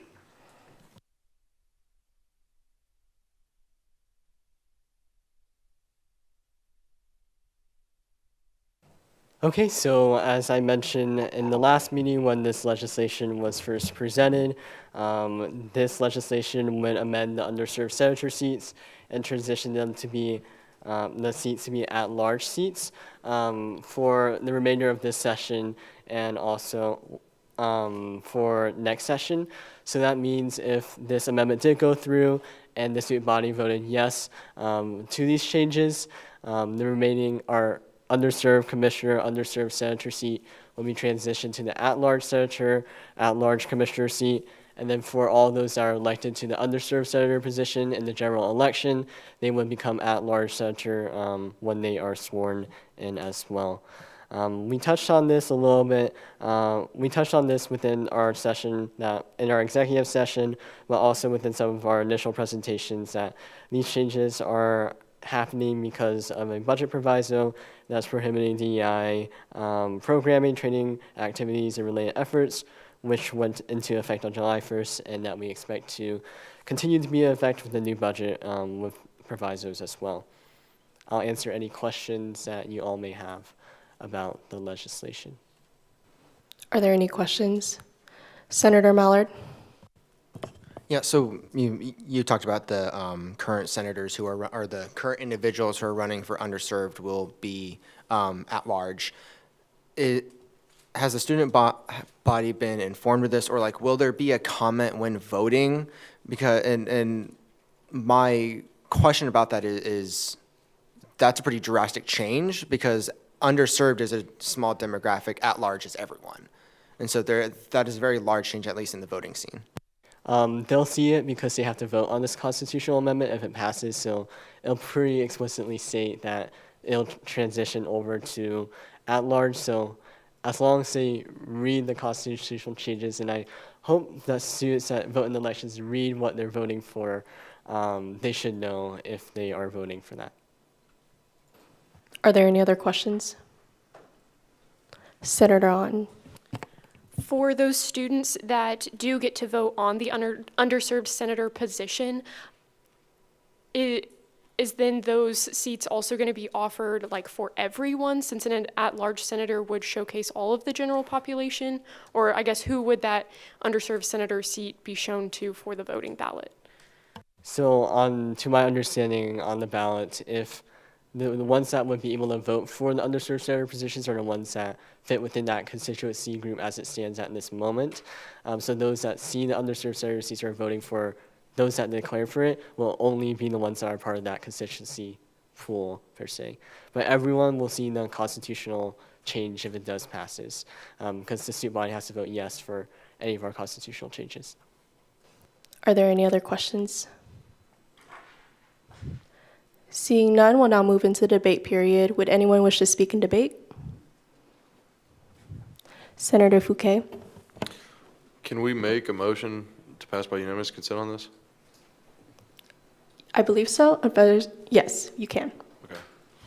I'd like to make that motion to pass by unanimous consent. To Are there any- clarify, remember, at the committee, you have to give an action on the bill, so it means you're sending it to the Senate to approve by, to adopt for the, so you're giving Senate a directive, which is weird because you are also the Senate, but your motion will need to include to, adopt by the Senate for the Senate to vote yes on it. So similar to what you do in committee, where you have to pass with some sort of action in there, your motion will need to include that as well. So if you want to do unanimous consent, you can, move by unanimous consent for the bill to pass favorably, things like that, so that the Senate, so we can adopt whatever the language is from there. Does that make sense? Yeah. I know it's kind of confusing, but okay, perfect, thank you. At its core, yeah. So can I pass it by unanimous consent to pass it on to the Senate?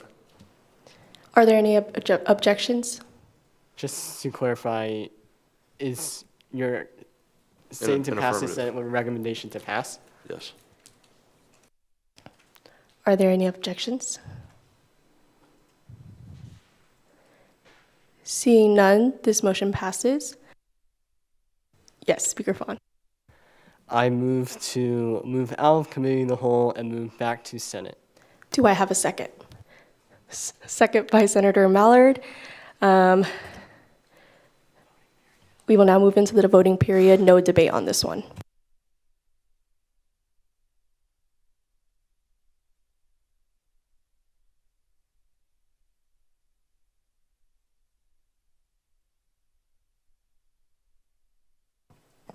Again, we just need a simple majority on this.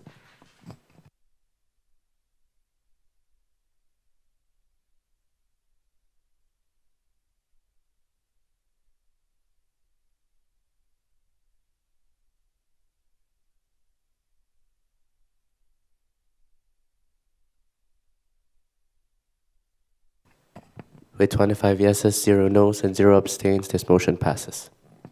We will now leave Committee of the Whole and go back into Senate. And the clerk may read. Act on request to approve SB-68-158, an act to amend the underserved senator seats. Is the author here and wish to speak? You have the floor. I do not have any additional details to add, but if you have any additional questions, and since the last 2 minutes, I'm here to answer those. Are there any questions? Seeing none, we'll now move into the debate period. Would anyone wish to speak in debate? Senator Mallard. Motion approved by unanimous consent. Are there any objections? This legislation requires a 2/3 majority vote, so it cannot be passed by unanimous consent. To be clear, in the Senate, it can't happen that way. Committee rules are different. So because it is a constitutional amendment with a 2/3, you have to take a vote. I know. With that being said, would anyone else wish to speak in debate? Seeing none, we'll now move into the voting period.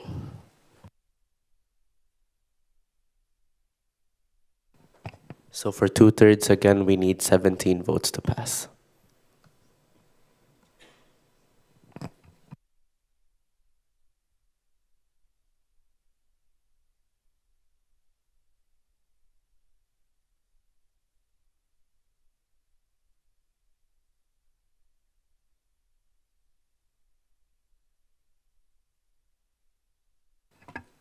With 25 yeses, 0 noes, and 0 abstains, this motion passes.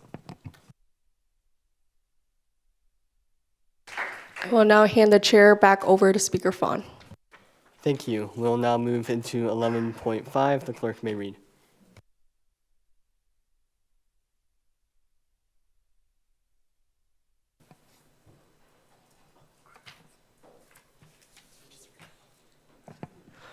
An act,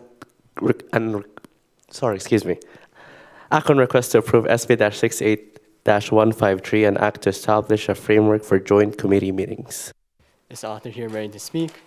You have the floor.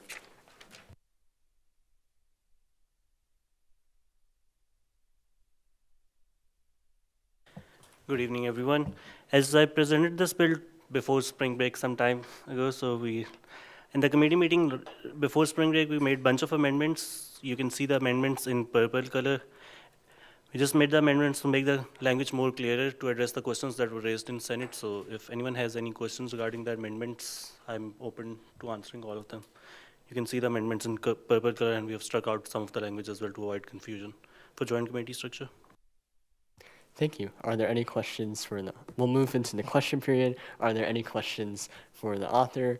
We'll go to Senator Haynes.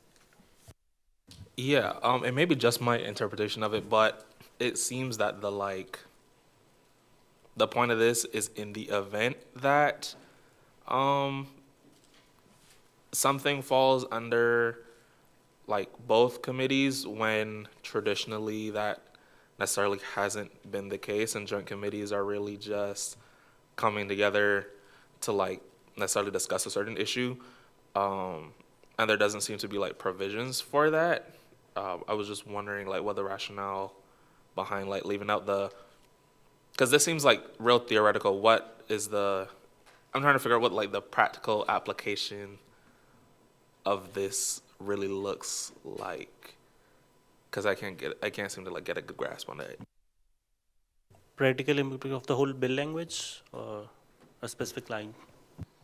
Okay, so mainly, if we're looking at it, mainly lines 73 and 74, because joint committees necessarily don't, in practice, in the past, joint committees they've just been the entire committee time for both committees, as opposed to you come together to meet on this one thing and then you just disappear into your two separate committees. I was just wondering the rationale behind adding this language specifically.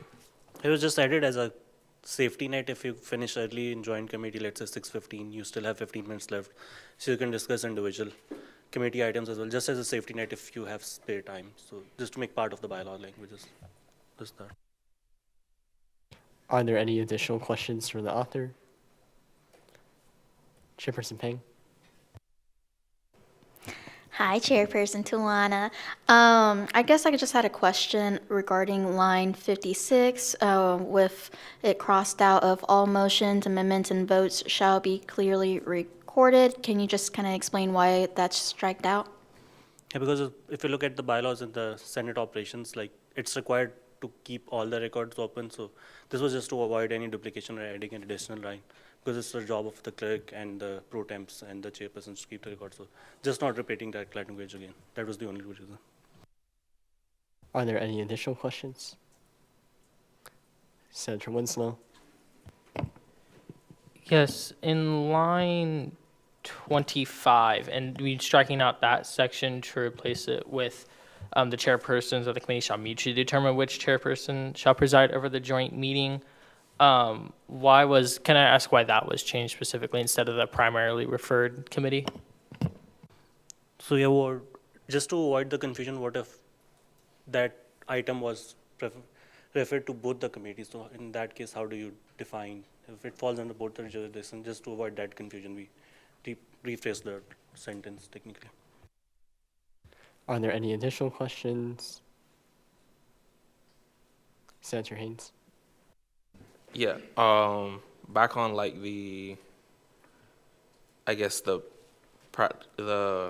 how the language reads to me.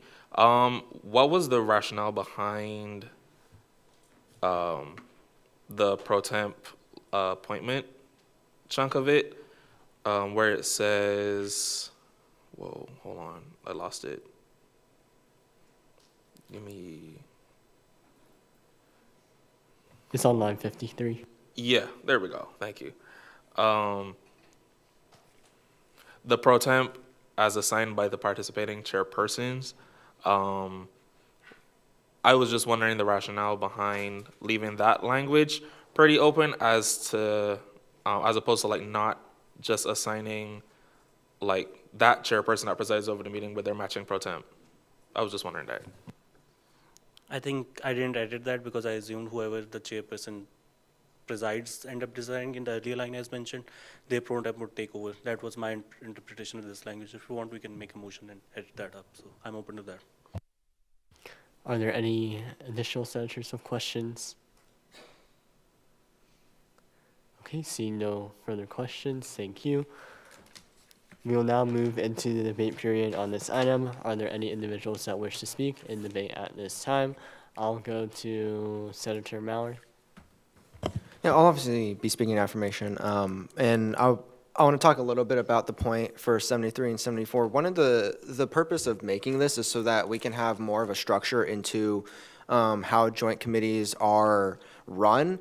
And in the past, when I have been in a joint committee, and this was also like 3 years ago when this happened, my chairperson would go through their business, not in the joint committee, but would do like voting on bills, and then the next chairperson would do their business, and then we would get to joint. So that reduces the amount of time we have for joint committee. What this is doing is ensuring that we do joint committee first, and we do all the processes there, and then we can adjourn and then fully go into the process of each committee is separate. That way we're not wasting time. So overall, the whole bill, I think, is doing a lot to help with joint, to ensuring that we have more exact language of what happens, what needs to be done, and if there's any amendments that need to be made, I think we'd all love to hear them. Are there any additional senators that wish to speak in debate at this time? Senator Haynes. Yeah, I move to strike combined from line 50. That's a redundancy, so I just wanted to strike that. So it would just read, quorum shall consist of at least 50% of the total members of the participating committees, period. Is there a second for this motion? Seeing a second from Senator Hatch, would you like to speak on your motion? Yeah, it just, so to have total and then combined, it's a redundancy because total already implies combined, so just removing that redundancy. Are there any additional senators that wish to speak at this time? Seeing none, we'll now move into the voting period for this item, for this amendment.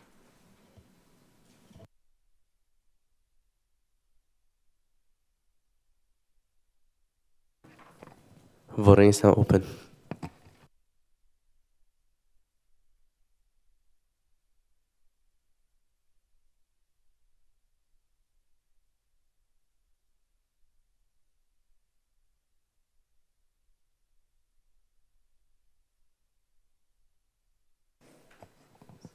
I'm waiting on Senator Winslow.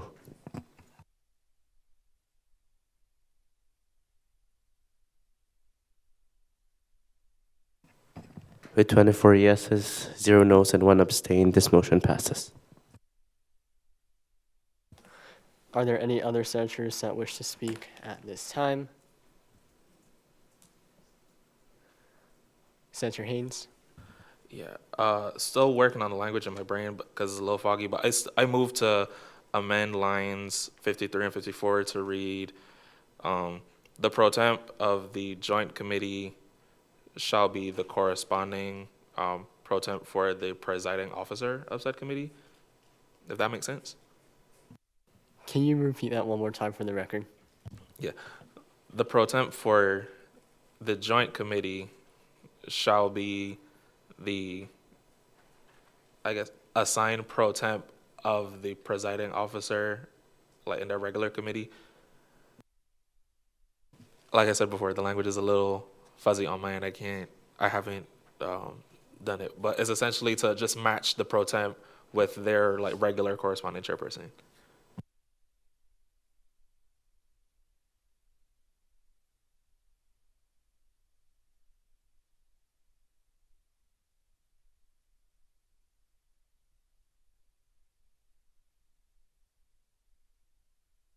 How this is, and correct me if I'm wrong on this language. So the motion would read, the pro temp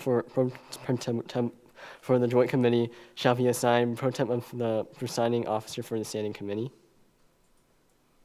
No, the pro temp for the joint committee shall be the pro temp of the chairperson residing. yes. Clerk Thompson, read that.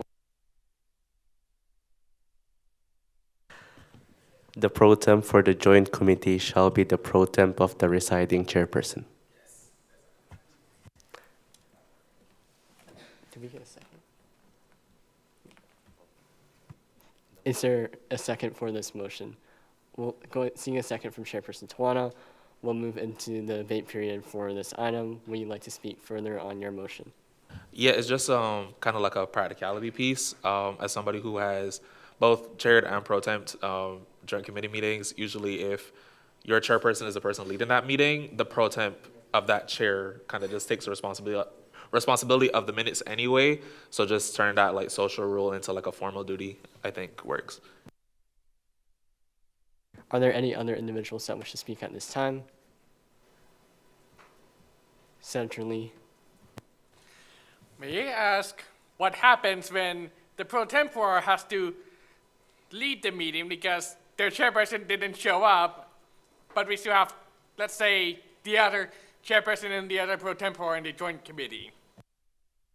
As a reminder, this is a debate period, so if others wish to speak in debate about it, they are welcome to do so. But are there any other individuals that wish to speak in debate at this time?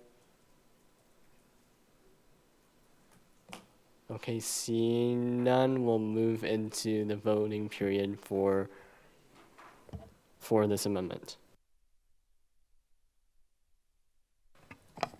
Voting is now open.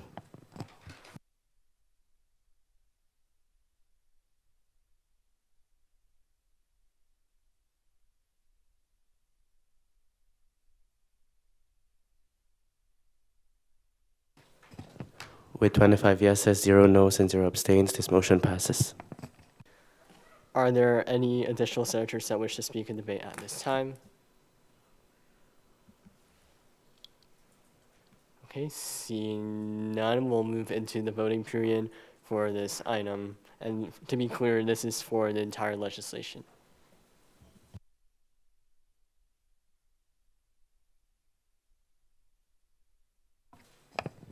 Voting is now open.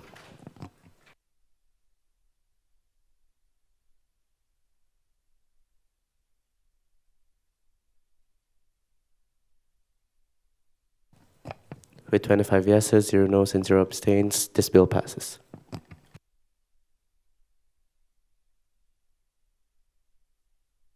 We will now move into section 12, new business, and we'll move to 12.1. The clerk may read.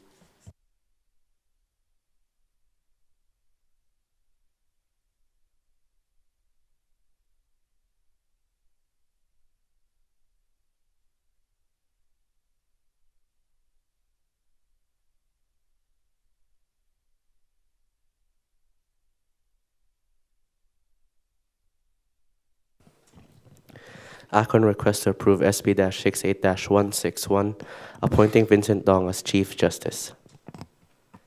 Is the author here ready to speak? You have the floor. Advisor Fonseca, would you like to add something? Yeah, I think prior to them presenting this, because I know for new folks, it's probably a little weird. The Constitution requires that the Supreme Court select their own Chief Justice by the time that the term of the current one is up. Our current Chief Justice has served 2 years, and so she is not allowed to be reappointed. She's also leaving this year. We're not talking about that just yet, but so this process, for reference, the court went through a process to select a recommendation. That recommendation was forwarded to the president, who forwarded it to the Senate. To be honest, I don't know why we do this, why we have a vote on this, because ultimately the court is required to select their own Chief Justice. This is just to confirm them because they are a constitutional officer, and so they have to be confirmed in that capacity. It's something that I think we should talk about next session to try and address this, but do keep that in mind as we go through this. You don't get to pick who the Chief Justice is. The court submits a name forward, and then you just say yes to them so that they can actually hold that office. Also, to clarify, this term doesn't start until the day that this session ends, which is on the 22nd, when the sitting Chief Justice's term ends that next day. So do keep in mind that even though you're confirming someone today, this person won't take office until you all take office when that inauguration happens. You have the floor. Good evening, Senators. It's not often I have the opportunity to speak before you all, so I just wanted to thank you all for your hard work and dedication. Although the nature of our work differs, the judicial branch does admire you all for your tireless efforts to serve students. I am here today to speak on behalf of the court over our selection of the 69th Session's Chief Justice. I know you all have a ton on your plate tonight, so I will be brief, as Justice Dong will do a better job than me in talking about himself, but I do hope you take the time to really listen to what he has to say and offer the Student Government Association. Associate Justice Vincent Dong has had a short yet eventful time in SGA so far. My first time meeting him was not at our onboarding, but at the S'more Love for Justice event. I knew from this point that Vincent had a heart for service and a desire to impact the student body. He has already participated in a court hearing, and I have no doubt he is prepared for the role. You heard a lovely speech from Justice Dong not too long ago, and I can vouch that the court was honored with the opportunity to hear about his passions within our own Chief Justice elections. I speak on behalf of the court when I say I truly believe the court will be in good hands with Justice Vincent Dong as the head of branch. He is passionate, intellectual, and understands what it takes for SGA to continue growing and serving students. I could go on and on about my personal excitement for Justice Dong to be seeking confirmation for this role tonight, but I now yield my time to Associate Justice Vincent Dong.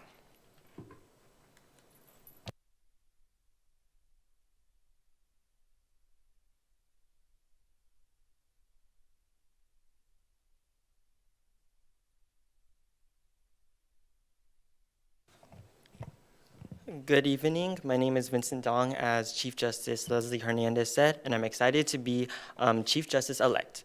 I'll try to be mindful of my time, as I know you've all had an extremely long session already, and you already have a lot to go as well.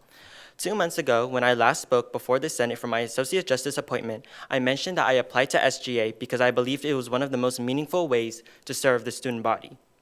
In particular, I emphasized that the judicial branch played a unique role within SGA.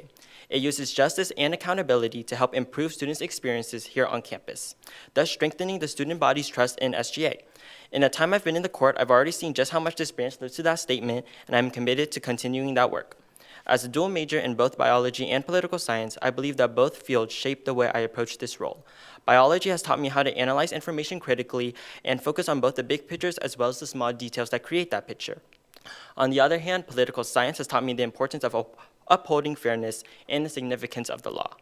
Together, they both give me the structure and perspectives that are needed to lead the court. My experiences have also affected the core values I intend to use as Chief Justice. For example, I have completed all required EMT training and am currently awaiting final certification approval. And so you might be asking, how is that related to this position at all? And to that, I would say that it's a two-way street where both of these roles strengthens my ability to serve effectively in the other. The role of an EMT requires identifying what information is essential, strict documentation, and clear organization, which are the same skills needed by a Chief Justice to evaluate cases fairly. Likewise, Model UN taught me that every situation has multiple differing perspectives, and that sometimes the goal isn't agreement, but understanding of the reasoning behind people's decisions. Real progress comes from us asking difficult questions and digging into the details, which would help us ensure students receive decisions that are fair and consistent. However, the lesson I believe is the most important value of all is community and approachability. A justice could be highly knowledgeable or dedicated to their role, but if the student body does not trust the court to make impartial decisions or take their cases seriously, then none of the aforementioned qualities matter. This is extremely important when discussing the Chief Justice position, especially as they are usually the first point of contact. By encouraging students to bring forward concerns that they might have otherwise kept to themselves, as well as continuing to build a culture where justices feel valued and taken seriously, it strengthens trust in both the system and the justices, and is what allows this branch and SGA in general to be as powerful to the student body as it is. I want to continue that trend.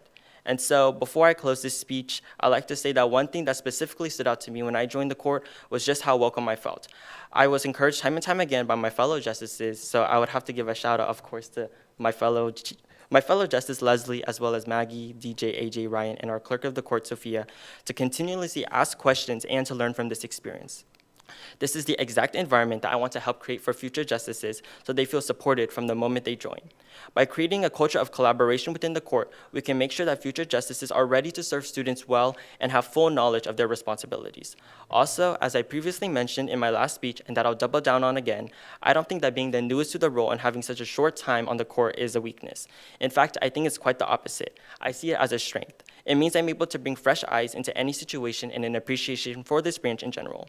So at the end of the day, I firmly believe that the kind of court we build for the students is the most important factor of the success that it will hold.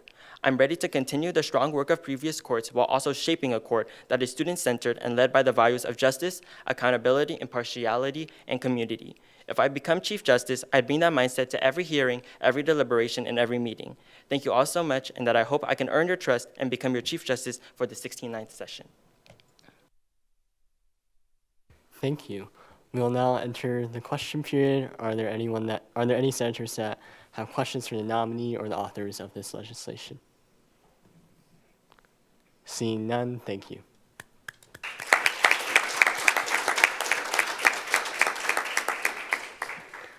We will now enter the debate period for this item. As a reminder, for the Chief Justice appointment bill, it requires a 2/3 majority vote, so you cannot approve this by unanimous consent. But with that, are there any senators that wish to speak at this time? Senator Timms. Yeah, I just want to say I've had the pleasure to work alongside Chief-elect Dong. He is an incredible human being, and he's very kind and hardworking, and I am very happy to say that I don't think there's anyone better suited for this role, and so I very much am speaking in affirmation of this. I will also be speaking in affirmation of this legislation. I had the pleasure of meeting Vincent in interviewing Vincent for a senator position, and while I'm sad I'm not able to get Vincent for our Senate, I have full confidence in his abilities to be the Chief Justice. And sitting in some of the court, in some of the public proceedings, I saw the questions that he asked throughout those hearings, in addition to seeing the way that he structures what he's looking for within cases, and I have every confidence in Vincent that he will be an amazing Chief Justice. Are there any other individuals that wish to speak at this time? Okay, seeing none, we'll move into the voting period for this item. As a reminder, it requires a 2/3 majority vote. Voting's now open.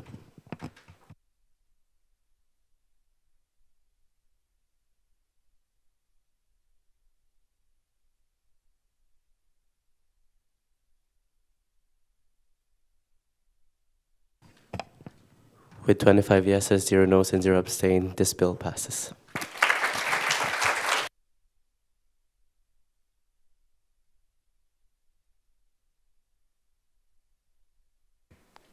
We will now move into 12.2. The clerk may read.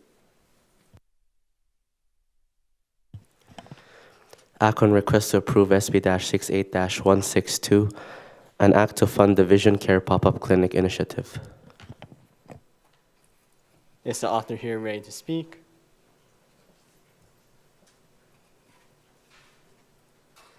You have the floor.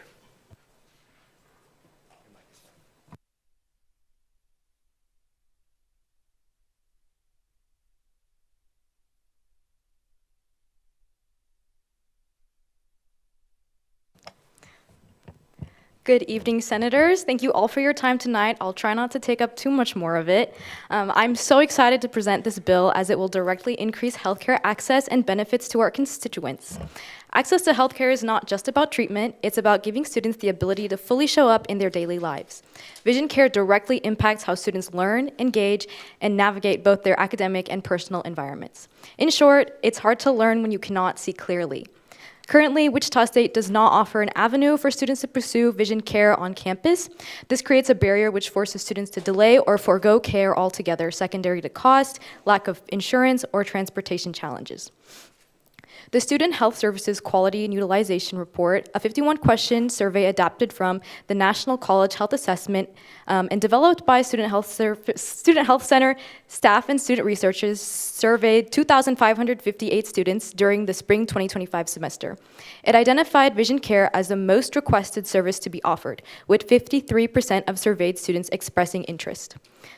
Behind that number are students sitting in classrooms who are unable to clearly see the board, straining through assignments, and navigating their daily lives at a disadvantage. This bill is a response to them and a response to you. Through a partnership with Boucher Eye Care, this initiative will provide 50 students with comprehensive eye exams and prescription glasses at no cost during the initial pilot clinic. They will be able to pick up their glasses at the Student Government Association office following their exam. This establishes a foundation for a more accessible and supportive wellness culture on campus, one where students are not held back by preventable barriers. I encourage you all to think beyond the numbers. Think about the student experiences that this bill will directly impact. Think about access, equity, and ensuring that every student has the opportunity to succeed. Thank you again for your time and consideration. I'll now stand for questions. Thank you. Are there any questions for the author for this legislation? Senator Parker. Yeah, so I was just wondering, within these 50 students that would benefit from this clinic, if a particular student had like a severe issue with their vision that was exorbitantly expensive, would that impact the cost of this? So the cost of the clinic is based on a full comprehensive eye exam. So that includes things like dilation and things including just the general eye exam as well. Things that would go beyond that would be included in the money allocated to the bill. But all the services that would be provided by the clinician would be full eye exams and then the eyeglass. Are there any additional questions? Senator Mallard. Is this based off of first come, first serve of who comes forward to ask for it? Yes. Are there additional questions? Senator Phillips. So I understand eye care can sometimes be an expensive affair. I was wondering, after the 50 students who have their vision care covered, would you be able to, or willing to establish, let's say like a payment plan or something like that for the students afterward who have to pay for vision coverage and that sort of thing? So the idea would be that this clinic would become recurring. The pilot clinic is more so to determine the need that students would have, and if they are interested in a continued clinic going forward, just based on the utilization of the private clinic, the pilot clinic. Are there additional questions? I'll go to Senator Timms. I guess kind of looking at the longevity of this program, what do we intend for it to look like after the pilot? Like what would the funding look like? What would the implementation and like frequency, just what do we intend for this to become? So speaking to the frequency, after the pilot clinic, we're planning to send out an anonymous survey for students who did receive care as to their experiences and things like that. We'll also be collecting metrics, including the time per visit, the amount of time per visit, along with the amount of students served, to look at what recommendations for a future clinic would look like. This would also include things like the amount of students that would be funded based on the utilization of the first clinic. Does that answer your question? Are there any additional questions? Okay, seeing none, thank you.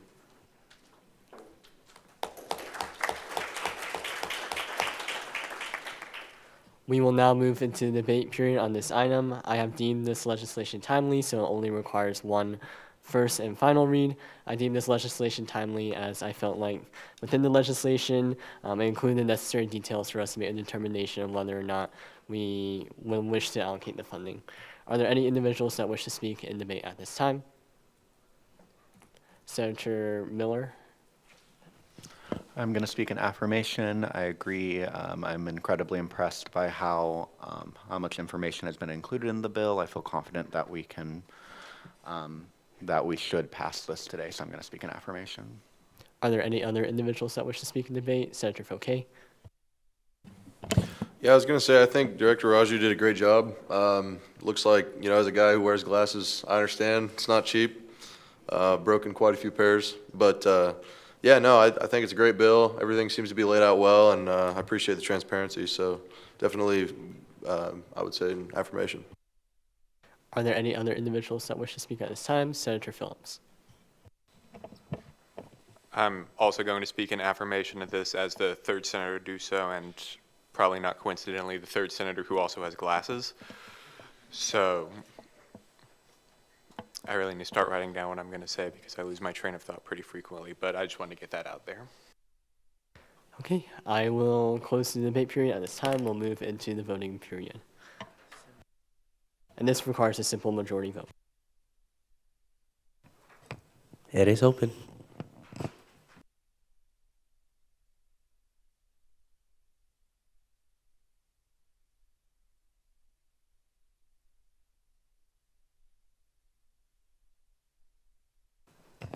With 25 yeses, 0 noes, and 0 abstains, this bill passes.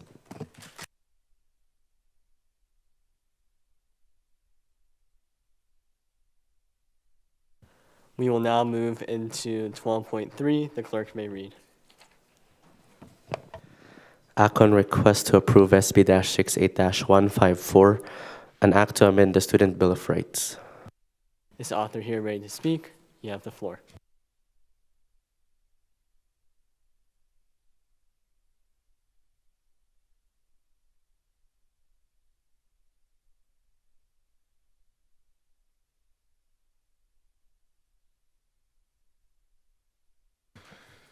Hello, everybody. I'll try to keep this brief.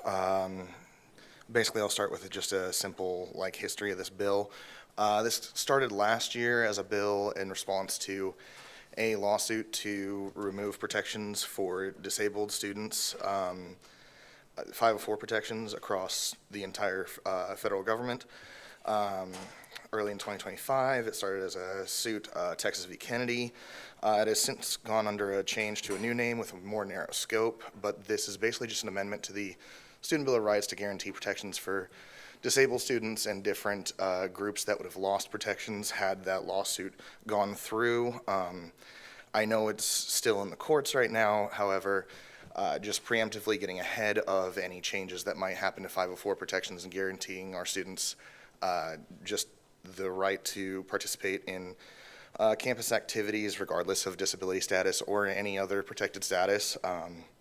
It would just be important to get ahead of those. This started because Emeritus Status Annie Wassenier brought this to my attention and thought this would be a good way to have the student body provide protections. I worked on this bill with former President Kylie Hauer, then Vice President and now Speaker Fawn, and the 3 other chairpersons from last session got feedback, and they were all in favor of that.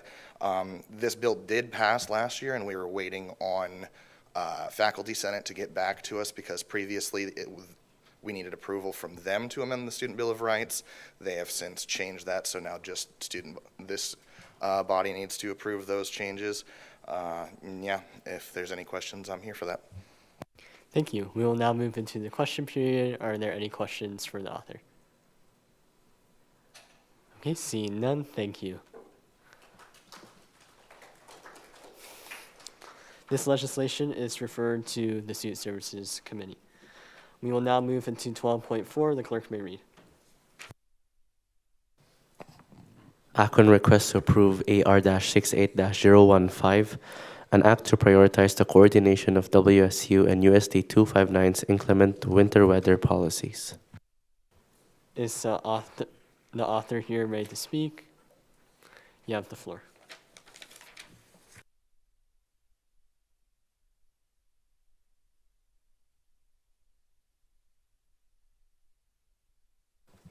Good evening, everyone.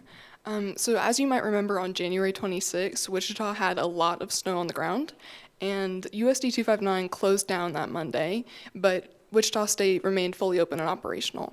And I spoke to many students that Monday and in the following days, and a lot of students said that their commute to school that day was dangerous and they didn't feel safe on the road. They didn't feel safe on the roadways or walking to class or being on campus. And 92% of our students do not live on campus. So commuting is a part of the vast majority of our students' everyday process of going to school and learning. And so because of that, to prioritize student safety and make sure that our students feel safe, this bill aims to coordinate our policies with those of USD 259, because USD 259 is our local school district, and so they close down school because of any number of conditions, like road conditions or cold weather. Well, we have to drive on the same roads, we have to be in the same weather conditions, and so if they shut down, then we still have to be in the same conditions that they canceled school for. And so this is to make sure that if another entity deems that it's unsafe for their students to be in that environment, then we coordinate with them and match that policy. So I stand for questions. Thank you. We will now move into the question period. Are there any senators that have a question? I'll go to Senator Mallard. Have you spoken to administration? I'm not sure who it would be, but about how the university is already on a very, very strict timing schedule, and in the past we've even talked about like adjusting Thanksgiving, but we can't due to the fact that we have our calendar completely set years in it, at least I think it's like a year or two in advance. So have you talked to any administration about how this would affect our calendar schedule, and if we're even feasibly able to do it? I have not spoken to administration. However, there is a provision in Section 2 of the legislation that says that they're urged to match the policy, but we offer an alternative of moving classes online or delaying or whatever call they make. So we're not just saying close down the campus. We're saying there are options. We're just encouraging them with this legislation to prioritize student safety. Are there any other questions for the author? Seeing none, thank you.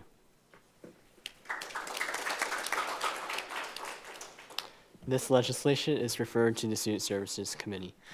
We will now move into 12.5. The clerk may read. Act on request to approve SB-68-157, an act to amend the Freshman Leadership Council section to update the freshman definition and clarify freshman senator participation. Is the author here ready to speak? You have the floor.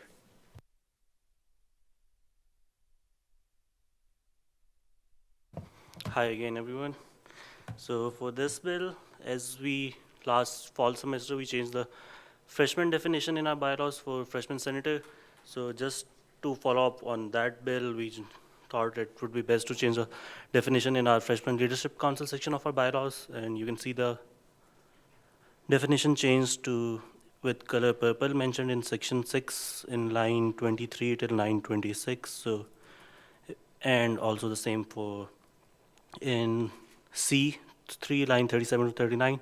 We're not mandating the freshman leaderships, freshman senators to be part of FLC, because as a freshman it can be overwhelming to join two, be part of Senate and FLC as well. So this is just making it optional for them to join either one of them. So yeah, that's the two changes we plan on attending. Does anyone have any questions for this? Thank you. We will now move into the question period. Are there any senators that have questions for the author? Senator Sahin. Hi, I just wanted to clarify the specific policy you're referring to.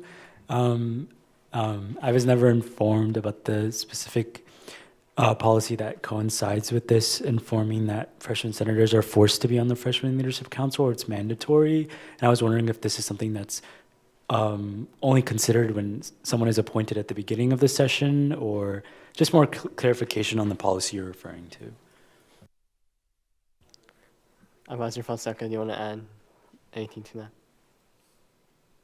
Yes, can you repeat the second part of that comment to make sure that I get it correctly?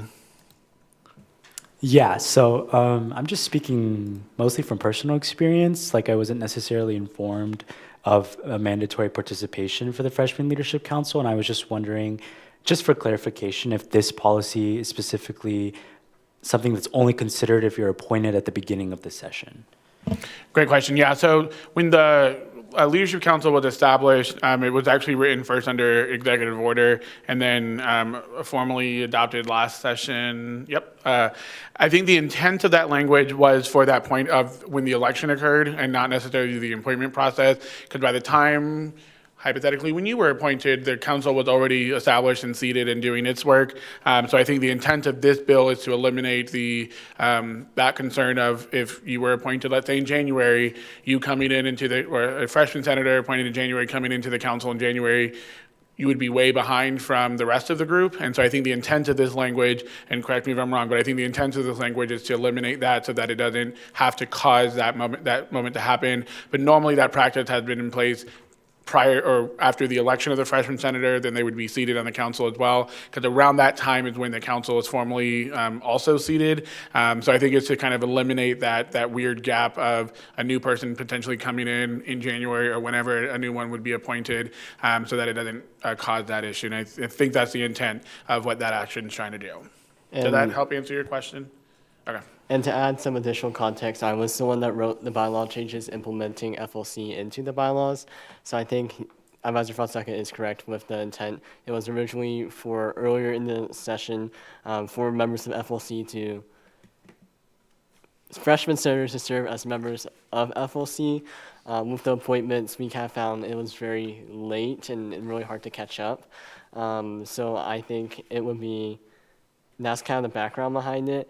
Originally, when I wrote those changes, we had a debate within legislative affairs about what that would entail for the freshman senators, and then it wasn't really clear from the timeline perspective of what we wanted to do moving forward. So there kind of was that ambiguity to when they would start, what the timeline is, and if it's appointed for further context.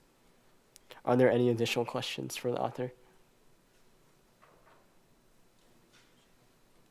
Chairperson Tawana, if you want to add something to it too. Yeah, I'd like to make a motion for this bill to We'll, skip. we'll have to wait until we're done with the question period. Unless you want to just in general describe a motion that you would like to make after the question period is done. This bill was initially planned to be for first read before spring break, and we have discussed this 3 times in committee meetings, so I don't think there's a need to delay it for second read next week just to save time, because we'll have a lot of bills for first read next week. So I'd like to make a motion to skip second read and be voted on tonight, because I don't think we have many questions that will require any amendments. Are there any other questions for the author? Okay, seeing none, thank you.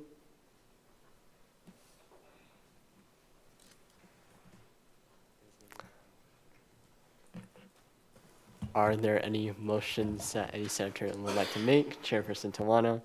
I'd like to make a motion for it to skip second read and be voted on tonight. Is there a second for this motion? Seeing a second from Senator Lee, we will now, is it debate period for, we will now move into the debate period for this item. Would you like to speak on your motion?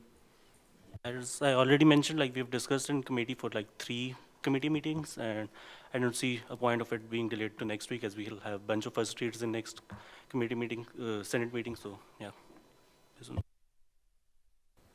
Are there any other senators that wish to speak at this time? Senator Parker. I would like to speak in affirmation. I think that this bill is very straightforward in the changes it wants to make, and I believe that this is very helpful clarification on the wording. Are there any other senators that wish to speak? Seeing none, we'll move into the voting period on this item.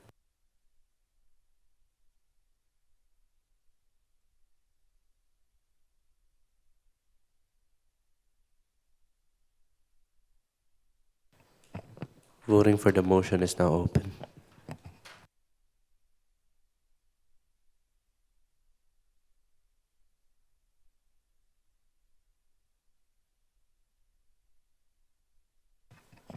With 25 yeses, 0 noes, and 0 abstains, this motion passes. With that, we'll move into the debate period for this item for its second and final read. Are there any individuals that wish to speak at this time? Sir Sahib. I'd like to speak in affirmation of this bill. I feel like the intention of this bill is to clarify and solidify the language of what has already been practiced, and kind of, I guess, like solidify the idea that there's no requirement to be in freshman leadership council, particularly in situations of people being appointed to freshman senator later in the session. I think it's well written, and I think it has a good intention. So I'm speaking in affirmation. Are there any other individuals that wish to speak at this time? Senator Taylor. As the other freshman senator, as well as someone who was on the Government Oversight Committee, I have to completely speak in affirmation of this bill. I feel like it's basically just putting into practice, or I guess putting into words what is already happening in practice. So yeah, I have nothing but positive things to say about this bill. I think it's well written, and I think it should pass. Are there any other individuals that wish to speak at this time? Seeing none, we'll move into the voting period for this item. For this bill, it needs a 2/3 majority since it skipped. Sorry, yeah, 2/3. Yes, a 2/3 majority for it to pass.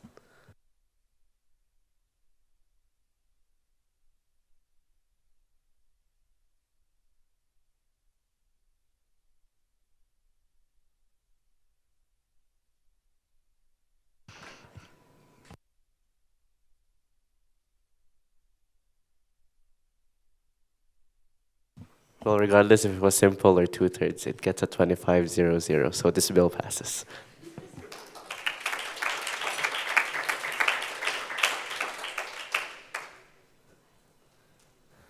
We will now move into 12.6. The clerk may read. Act on request to approve SB-68-163, an act to amend the SJA bylaws to establish the Director of Student Transfer Experiences position. Is the author here ready to speak? You have the floor.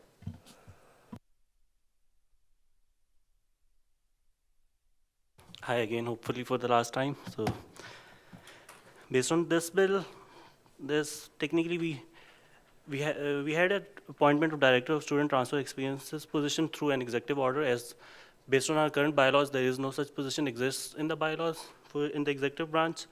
So what this bill does is formally establish that position in our bylaws. It's still up to the next president of the session to fill out this position or not, but this will actually have that position in our bylaws, and you don't have to make an executive order to recreate this position. Plus, Wichita State has been the #1 transfer destination in Kansas for quite a few years, and we have more than 1,000 transfer students on campus, so I think this position is necessary. And I've listed out the responsibilities of the position, and I've borrowed the language from the executive order. So does anyone have any questions regarding this? Are there any questions for the author? Seeing none, thank you. This legislation is, it skips its standing Senate committee read, so next week it will go before the Senate for a second read as the committee wrote this legislation. With that, we'll move into section 13, closing roll call.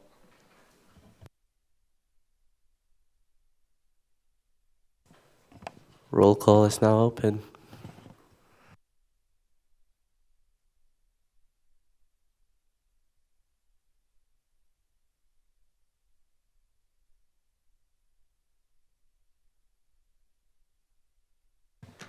And just a reminder, please leave all of your clickers on just your spots. Thank you.